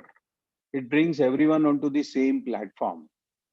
With the cloud, it has been further accelerated, and it is said that cloud brings everyone onto the same platform as far as usability or functionality is concerned, or running your business is concerned. So what does cloud do? Very simple. Initially, we used to have our own computer on which we used to have our file, etc. We create some documents and we store it on your computer. And then computer had its own challenges, like we need to have, there was a problem with viruses. We need to install antiviruses, etc. Right? Or the latest ones were the ransomware attacks, where your computer gets locked and you have to pay Bitcoin, blah, blah, blah. Cloud removes all those problems for you. The way, our ancestors used to put their gold in some cupboard at home, or maybe, dig somewhere in our garden, backyard, and store the gold, etc. And then over the period, we moved on to use our bank lockers, wherein we say that bank lockers are much safer than our house safety, or our house lockers, right? Similarly, people started realizing that keeping data on computer is a more dangerous and much easier to put it onto the servers of, say, Google, AWS, Microsoft, SAP, etc. I would say Zoho as well. So that's how the evolution of the cloud has happened. So people have realized the benefit of it. Come pandemic, right? There was a challenge that we could not go to our offices. Now, how do I allow my people to work for me? How do I allow them to access the data from their home, right? And that's where the acceleration of cloud adoption happen in India across the world, but India much faster than others. You know, so most of the people who are struggling, or I would give simple example of a company called Net for India. They had their email solution which was not smart enough. People had their challenges of data, etc. With the adoption of cloud, or say with the pandemic coming in, people started moving out of Net for India, and they started moving into Zoho mailing solution, Google mailing solution, which also offered productivity suite, right? And that matters, because if you are not going to the office, right, how are you going to get your job done? Government made it mandatory for you to pay your employees for 3 months last year, right? How do you justify your salaries? And that's where the entire thing fastened up. And today we are seeing most of the SMEs have adopted cloud very easily, very efficiently. I am so confident. Today we cater to what, 10,000 plus SMEs and mid-market companies. And I see everywhere adoption of cloud is so good. I feel that, you know, they will not have challenges related to technology tomorrow. So this is a learning curve as well, you know. So they are trying to learn things, implement things. They will graduate at some level. And once that level is there, then they have a next horizon to look at. And that gives them growth as well. Great. Thank you very much for that perspective. I really like the example you gave about, you know, gold those days being stored, you know, in the traditional way, and now how people can look at data getting stored in a similar fashion on cloud. So I'm sure participants realize the importance of cloud solutions and the various options that are available. We'll talk a little more about this when I come back to Mr. Puneet once again. I'm going to now move to another very important question, back to Mr. Mitesh. So the question here for you is, how should MSMEs, you know, given various options that they have, there are so many technology players and there are so many options out there in the market. So how should MSMEs select a technology partner, considering the fact that, you know, one partner that you go to, you're going to be there for a long time. It's not a trial and error usually. So it is an important decision that an enterprise makes. Apart from financial investment, the decision itself of a partner, technology partner, is extremely important for an MSME. And therefore, how should one choose this partner to transform their business? So, I like the perspectives of Hari and Puneet as well. But let me get back to, what I had told earlier. Digital transformation is not about getting an accounting system in place or getting an inventory system in place. It's just not about that, right? If you're going to just treat digital transformation or IT adoption as only those silos, then you will have a partner who is just providing you an accounting solution and you will be done with it. If you want to get the true, and believe me, there are most of these IT companies use a very popular accounting solution. And apart from managing the finances, apart from giving you a perspective of finance, it has not done anything for these companies on digital transformation, right? They have not leveraged IT to improve their processes, improve their perspectives, improve their people, or improve the people with whom they work with, right? Nothing has changed. It is just business as usual. Now, when you want to look at leveraging the true power of IT, you should think that IT is a set of multiple things. It is about getting business processes right through an ERP solution or a business application solution. It is getting the analytics right so that you can churn the data and make sense of whatever data has been captured, and so that it can help your business, you take better business decisions. It is about mobility, that is about giving the power of interacting with all your stakeholders on a mobile or a web interface. It's about what should I say, getting things on cloud, so accessibility is there everywhere. It is about making sure that you leverage the latest emerging technology so that you can use that technology to the benefit of your business, right? Now, When there are multiple aspects, you need to get a partner, a technology a business technology partner, and an implementation partner who understands all these things, right? And if you don't get a partner who understands all these things, these guys will not be able to introduce these aspects to you and make it work for you. They will only be talking about their own silos. For example, if there is a cloud solution provider who is providing any cloud services, he will only talk about those cloud services alone. Bring your application to the cloud, it's good for you. If you're talking to a productivity partner, he'll try to sell you a productivity suite which talks about a spreadsheet, word processor, and so on and so forth, and only try to talk to you on that perspective alone. Okay, and he neither knows nor can he explain the depth of what is what can technology do for your business. Now, so to answer your question, you definitely need to work with a solution vendor or a implementation vendor who understands all these aspects, right? That is point number one. Point number two is, the good news is these are available to micro, small, and medium businesses. It is not that these kind of solutions or solution vendors or implementation partners are not available for small and medium businesses. They are available for micro, small, and medium businesses. They work with a mindset where they understand what are the typical challenges for small, medium businesses. We understand small, medium businesses have a lot of requires a lot of flexibility in place. They are very cost conscious. They are very shy of making large technology investments into the business. They are pretty unorganized at this point in time. They need a lot of consulting support that can give them introduction to all these aspects. Okay. Now, the good thing is there are partners, there are solutions, there are implementation partners out there which are specifically addressing small and medium businesses. Take an example of what we are doing today. The India SME Accelerator Program, or the World MSME Day, is organized specifically for small and medium businesses, where we are explaining these aspects to them. And there are people out there who can provide these services to you. Now, the question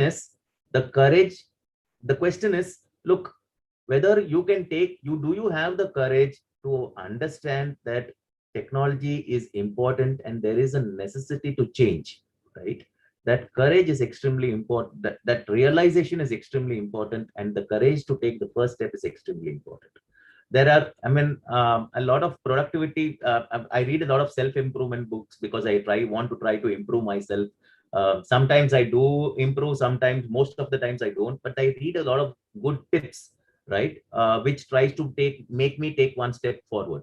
And the first tip that they said is, one of the tips that I remember, which may be resonating to this audience, is, look, you have to have the conviction that, let's say in this context, technology will bring about a change in the way you do business. It's going to improve the way you do business. Point number one, that conviction is extremely important, and the courage to take the first step, right? Going and having a conversation, hey, what can I do to make this happen? Okay, that courage is extremely important. And why that courage is important? Because 90% of the time we are all very, very wary or resistant to change. Okay, and if we are able to take that first step of courage, that hey, I want to make a transformation possible, a digital transformation possible. I know that technology can play a role for my business, and I want to take that first step.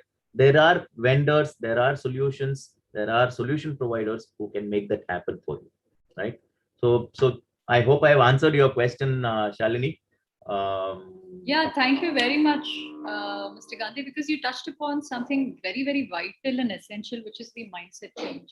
And instead of looking at technology as something that has to be done, people have to have the conviction of what benefit it's going to give to them in their business. They need to be able to see the benefit. They need to be able to realize and visualize what technology can do to transform their business. And I think that's a very important point you touched upon, because only when that conviction comes through will they go out and make the right choices that are suitable for their business. Absolutely. And Shalini, one more thing that I want to add is, look, see, at this point of time, definitely all the MSMEs who are listening to us, or who are even thinking about what we are talking about, they may not be aware that what is it can I do, and believe me that we can all of us, there are people who can explain that. But to ask, hey, what can I do about technology, and can I start off thinking about it, and have a conversation with somebody more knowledgeable about this,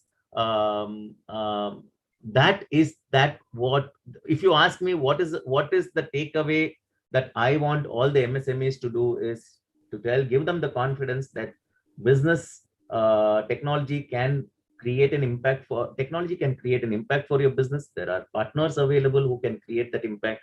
What you need to do is to take that first step to ask that question, and strike a conversation with a person more knowledgeable on this topic. First, strike the first conversation with them, but understand that there is a lot of things about the technology. I've given some ideas about what are those aspects. You need to have a conversation from a holistic perspective and not in silos. Then you'll only get benefits in silos. Yeah. Right. Very well put, Mr. Gandhi.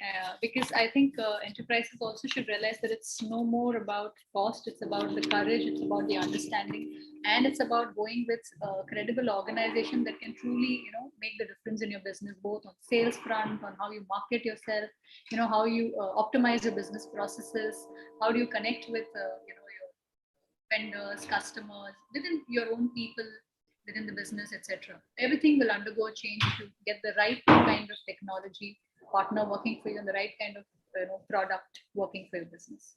Yeah. Great. This actually brings us to another important aspect, which I'm going to try and cover, over to Mr. Hariharan, which is we understand that bringing in technology into business also improves the data and information available within business, and you touched upon it briefly in the last question as well. So how do you recommend MSMEs should actually leverage information and technology and data analytics can be applied to improve their decision making in their business? Okay. Yes, it's a great question. So I think going back to the previous example where I had mentioned about this hardware vendor who said he has a lot of Excel sheet data, but he doesn't really know what do I do with this? I have all this data. I can use all these pivot tables and all. First of all, he doesn't have time to generate pivot tables from all the sheets that he has. So he needs somebody to help him make use of that data. So data analytics, what I would like to say for all the businesses out there is, as it is, you have a load of information which is actually trying to tell you a lot of things, and you're yet to see it. So that I'm very confident that there is a lot of information that you already have, and you are yet to learn that information can tell you a lot of things that you haven't yet seen. And the best way for you to be able to make use of that information is to just simply take that information and load it up in a good analytics software. So again, when you say business intelligence, again, it becomes like, oh, this is a big business affair, and business intelligence and all is not meant for a small business. Going back to what Mr. Mitesh has, he repeatedly told that point, right? So small businesses, please take that leap into technology. So I'm repeating him again as another technology provider, that please put all the data that you have. So first of all, there are a lot of people who don't even have the data in Excel yet. So that is even behind, like still writing it on ledgers and all of that. So the very first step is to at least have data in Excel for number one. And if you already have a lot of data in sheets, take that and simply load it up in an analytics system. And you won't believe there are a lot of pre-built reports already in any good analytics software that is out there. So we have something called Zoho Analytics, and it has inbuilt with it something called Zoho Intelligent Assistance, which is an AI bot. So if simply by importing all of the data that you have into an analytics software, you will already have a lot of predefined dashboard that will give you information just because you put it into that software. So you didn't even have to do anything, but just to click the button and import a sheet. And already you have all of these dashboards telling you a lot of things that you never even realized. So, and now you have put this in, and let's say your analytics software, how simple it could make it is, if you were to, let's say you're an e-commerce company and you wanted to know your cart abandonment rate this month or something like that. So if you wanted to know that, if you are simply having Excel, then you will have to do some manual work to go and select all those roles and all of those things and then get that percentage. What if that was as simple as you could go to a search text box, like how you do Google search, and type there, what is my cart abandonment rate for March? And immediately a percentage pops up. So it can get that easy. So not only that, beyond that, you can continue that question as by state. If you simply type by state along with that query, it's going to show you information by state, what the same cart abandonment rate is.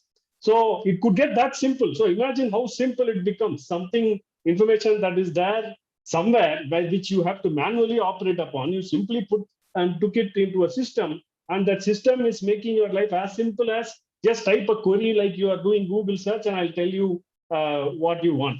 So it can get that simple. And this is not also going to cost much. So again, there are all these free trials and free plans even, where you can simply just go try it out, put all the data there, maybe have a person. Again, it's always the case that you need an expert also when you are embarking on things like this. And that is where people like Mr. Puneet and Shivami come in, and he's already told that these are all platform providers, and it is people like me who are actually doing the grind work of sitting with them and trying to tell them, look, this is how you are going to use it.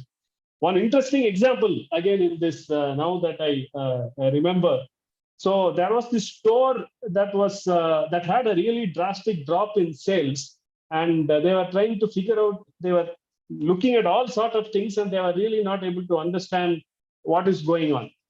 And then they actually put their data into an analytics system. And in this case, it turned out to be our customer Zoho Analytics. And what they noticed was, it seemed like the first time taken for the first response, when they had a request come in, it seemed to be getting delayed more and more and more over a course of a few months.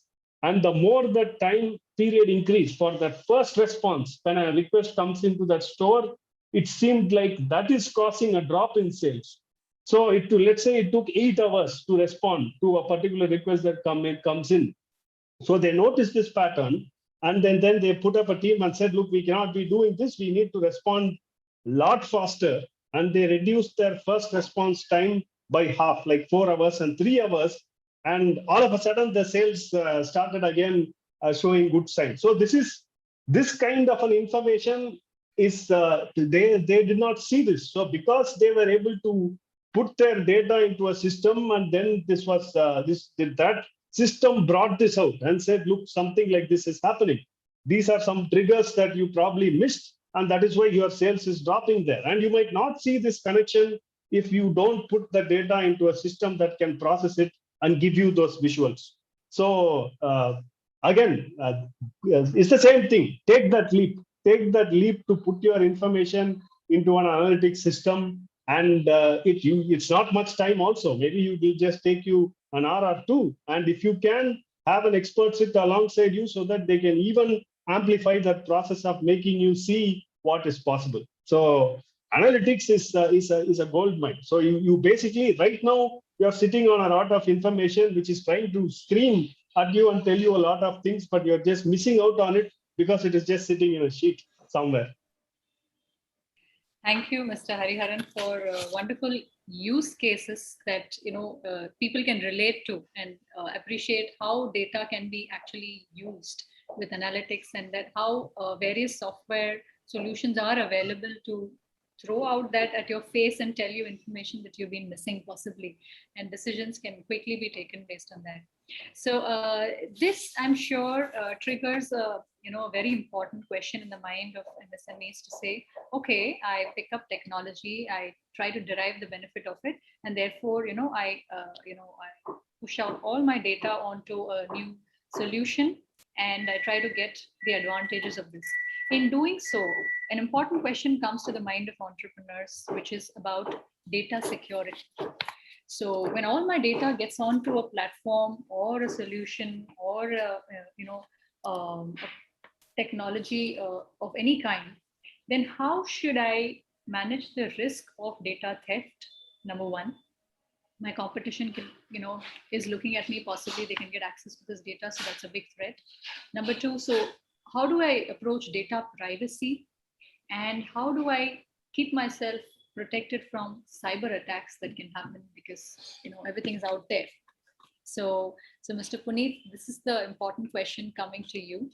How should enterprise manage the risks associated with data theft, data privacy, and cyber attacks, and so on? Perfect. So I would. So let me start with something. I always believe that in order to win the business of tomorrow, I need to have the tools of tomorrow, right? And that's where Mr. Gandhi said that we need to invest onto technology. And then Mr. Hariharan very well gave the example of how a particular store changed the profitability, or say business analysis helped them turn around the situation what they were getting into. Right now, these are perfect example. In fact, if you ask me my own example, I moved out of Delhi down the line 6 years before, right? The very reason was I was not getting analytics which I wanted. So instead of keeping an guy to do the MIS on behalf of me and give me what I don't understand, I would rather want to have something which is on my palm, on my mobile, and I see what I want to see. Because ultimately, if I give 1 hour daily to my business in thinking, probably I'll get more out of it. So that was the thought process where I moved from non on-prem technologies to the cloud technologies. Now, when we move on to the cloud technologies, you have risk associated with that. And what you rightly said is the cybersecurity risk. Again, I would go to my own example. If I put the money in my own home, or say I put my jewelry at my home, what is the kind of security I'm able to afford? So A is my gate level security, B is my building level security, C is my flat level security, and D is my inside house security, right? I can afford only to some extent this kind of securities. But when I put the same thing on the bank, I'm expecting them to have 4 securities plus plus plus, and that's how we all put our precious jewelry into the banks, right? So when it comes to cloud service providers, this is the plus thing what we are expecting. They are very well invested. So all these cloud service providers like Google, Microsoft, or say AWS have invested heavily onto the creating infrastructure and protecting their infrastructure. We can never match their level of investment what we have done, right? They are also concerned about their brand name. So they would do more investment on protecting their infrastructure, B, their brand also, right? So they invest a lot of money onto security, and that's how they are more secure than our own infrastructure, what we are able to afford. Now, what areas to take care? So the primary, most of the cyber theft happen from the email, right? So awareness about the spam, awareness about the spoofing. Now spoofing, or say phishing, right, are simple terms which if you search on Google, you will find what does it mean. And don't read, just see the pictures. Go to the Google images and see the images. You will understand what it means. It's very easy to understand, right? You need to educate yourself. You need to educate your team members, especially sometimes finance people are very good at, I would not say finance, I would say accounts people are very good at their job, but they don't understand where to click and why to click. So someone sends them a PO with a zip file and they are happy to open that. Don't even do that, right? So in my company, I run this, quarterly once a webinar for my customers, wherein we educate their finance people, their account people, how to avoid this kind of uh, challenges which they face on a routine level, right? Have the system which is proven. Okay, I will give you some example. I know few customers of mine who use pirated antivirus. Now, if you are using an antivirus to protect, and then you are having a theft on them, right? Don't expect them to protect you. Correct? So these kind of small things are very important. You need to have antivirus. You need to have, anti-malware solution, right? All these are investments which you need to do in order to protect yourself, your business. Now, some people always ask me, if I'm investing so much, it will happen when it happens. I don't understand that logic at all. You don't run because of the chance or luck. You run business because you want to make a difference. You want to earn profit out of it. And how do you take chance with your family members, right? How do you chance with your business at all?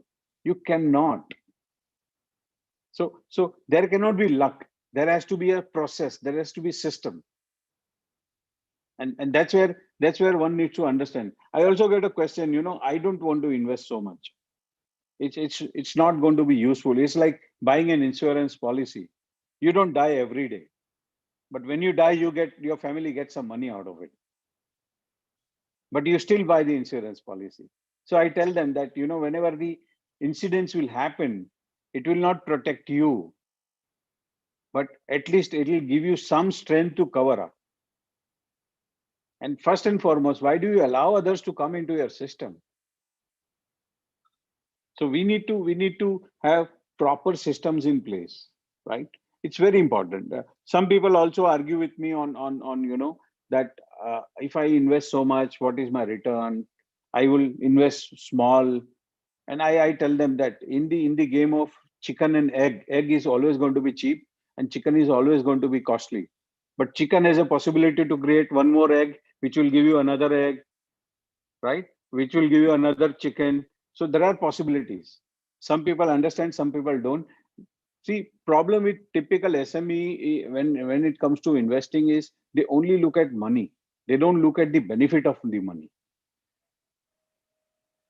Right? When we put money into the stock market, we don't look at the just value of what we are investing. We look at the return on the investment. So that's where the investment has to go. I would always say that invest onto good systems. Okay. Another example is the mobile phone. People, when they download applications, they give them all the rights. Now that's the single most, tool which we use, say 150 times a day. And it has all the critical data what we are doing. Some of the so majority of us, we use mobile banking applications, right? We use fingertips. So our biometrics is there on that particular device. Our bank details are there. Our contacts are there. Now, if you don't expect people to take the benefit of it, it will be difficult. And when you don't invest onto security, anyone can hack into that system. And in many of the forums I have attended where people have shown live demonstration of how the hack happens within just a second. So we have to invest onto security tools. We have to take things seriously as far as digital identity theft is concerned, digital security is concerned. You cannot ignore it. And who will be able to give you the best? I would always simply think the one who can protect himself can also protect me. So the companies who are investing a lot of money onto the security are the one where I would put my money, because I know if they are able to secure their network, they will be able to secure my data as well. So we have not seen Google going down anywhere in the entire history of Google. We have not seen Google being hacked, right? So I put my money onto Google, saying that, okay, if I use Google systems, at least I am secure for something. That's very important from my end. Thank you very much for real examples to explain, the importance of data security. And I think a lot of people are aware when it comes to their possibly mobiles, sometimes, but when it comes back to business data, they are that much unaware, which is surprising, as you rightly pointed out. And thanks for a great perspective on that. I'm going to try and take some questions that are coming up from participants. One of the key questions is on cost. So to Mr. Mitesh, there is a cost question coming to you. What is the cost of cloud solutions? Sorry, what is the cost of SAP solutions for MSMEs? Okay. I just answered that question on the chat, but I can share it with you. SAP Business One on cloud, we have an edition called Starter Pack Edition, which basically covers purchase, sales, inventory, finance, a little bit of CRM as well on cloud, hosted on a prominent cloud infrastructure provider by our partner. Our partner is offering this at rupees 3,000. Some of our partners are offering this at rupees 3,999 per user per month. Now, this is not the only offering that we have. We have horses for the courses for very small micro SMEs who want to start off their journey with SAP. This is an offering, and depending on different kinds of SMEs, depending on different workloads that they want to automate, there are different solutions. And this SAP Business One offering that we are talking about not only automates your business processes, it also provides you mobility, it provides you analytics, it also provides you the application on a hosted infrastructure provider as well. So and this is also intelligent enterprise ready. So what we talked about, how do I make sure that I can use the emerging technologies like artificial intelligence or blockchain or machine learning. All these things can be incorporated in the platform that we are talking about. So that's where we are. Thank you, Mr. Mitesh. I'm going to ask the same question, which is coming for Zoho solutions and apps. So what is the cost of that as a question? Mr. Hariharan. So like I mentioned, all Zoho apps, so there are 3 ways that you can subscribe to Zoho apps. So one is individually you can subscribe to applications, which starts with a free plan. Most of the Zoho applications, barring I think just one, has a free plan. So you can, if you want, you can simply go try out the free plan in all of the applications first. Or if you're convinced with the pricing for each, let's say you're looking at CRM and you are looking at a help desk support system, which is Zoho Desk. And if you're looking for Zoho Analytics, so business intelligence is Zoho Analytics. So each of these you can subscribe to individually. So that is possible. Or we also have bundles. So our topmost bundle is called Zoho One. In fact, we call Zoho One not a bundle, but an operating system for business, because it's more than just a suite of apps. So all of these apps, since we built it over a span of 25 years, we have built integrations within these apps, and we call it the operating system for business. So with Zoho One, the plans start at 3,000 a month, 1,500 a month per license for all of the 47 apps that we have. And we also have other bundles which are segmented. So we have something called CRM Plus, which is all the sales and marketing applications that we have. So that also costs around 2,000 per user per month. So we generally recommend Zoho One because the way we look at Zoho One is it's not like we are giving you a price for all of the apps, but it's actually an access fee for all of the applications that Zoho has. So that is something, that is how we approach it. So if we really want to price all of the apps for 47 applications, it will be somewhere, it will be 80x more. But instead, we thought we should put this out there because it's a time where you don't want to evaluate different vendor softwares and then try to make them talk to each other and all that.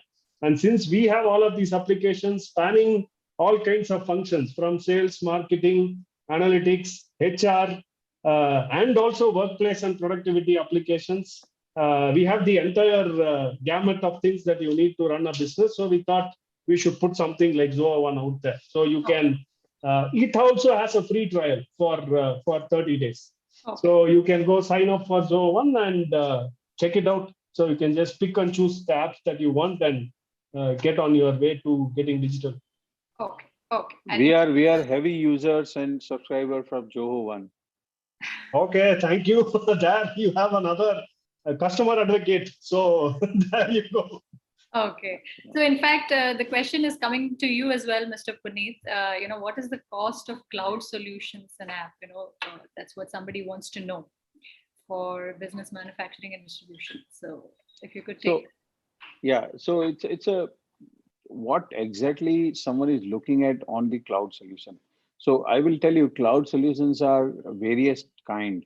One is the platform, one is the infrastructure, one is the SaaS application. Now, one needs to tell me very exactly what they want to do or what they want to achieve by going onto the cloud. Then I can suggest them various options.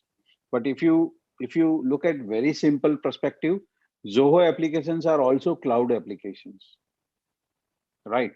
So they have some applications which are up to 3 users lifetime free, correct? And then you go onto the Zoho One bandwagon wherein you are paying around 3,500 per user per month, correct? So it's a SaaS application wherein you have either free or paid. Okay. When it comes to your own application, suppose you want to put your Tally onto the cloud. So someone is offering Tally onto the cloud for 500 rupees per month. And someone else is offering similar application like Tally onto the cloud for 30,000 rupees a month.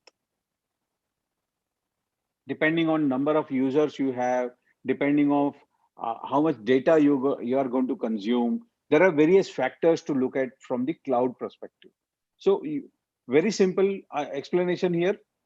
What exactly you want to achieve by going onto the cloud, you need to tell us, then we will guide you what tools to use. Whether you need to invest onto the platform or you need to take a ready-made thing, right? Or it's like, I'll give you another example. So cloud is very much like a rented hotel. You go there, you stay there, and once you are done, you get out of it. Check in, check out. When you go to SaaS applications, very similar approach. You don't have to own the platform, you just have to use the platform. You check in, you use it, you check out. Great, that was a lovely example. And from what I gathered from the questions coming from participants, most of them are surrounding around costs. And this is one of the first, questions we spoke about initially, saying, is this really cost intensive?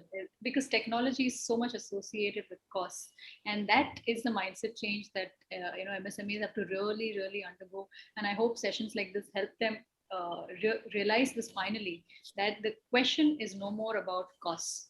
You get to choose, you get to experience multiple options, try it out, go to expert advisors to help you in this journey as to what is most suitable for you, and then take it on, adopt and move on, seek the benefits and, experience the benefits. And that's how you will transform your business. But when you go into technology, you shouldn't, cost is just one of the perspectives.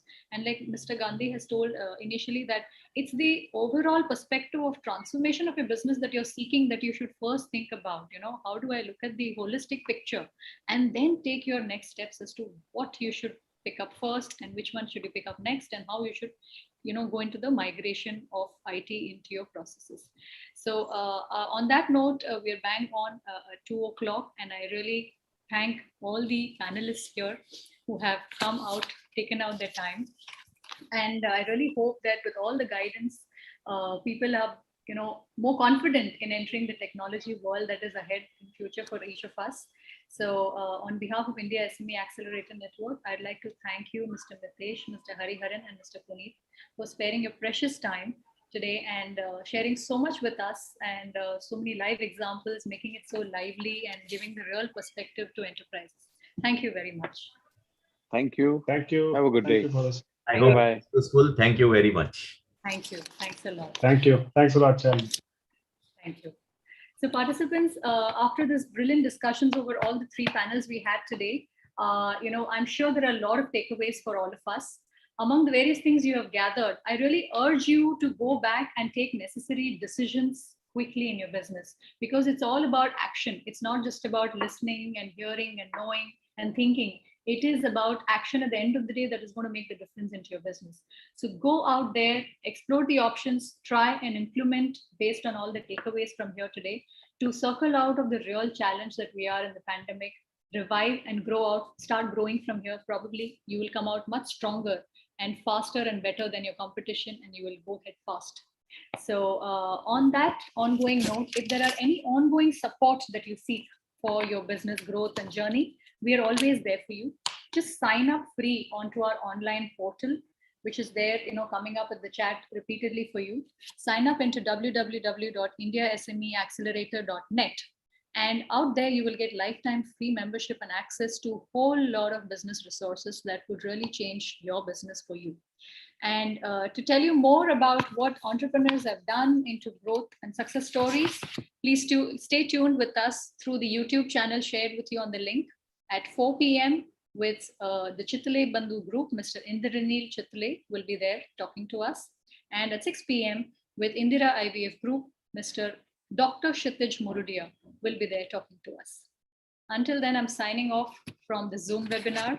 All of you stay safe. Hope you enjoyed today's session. Take care. We'll be in touch. Bye.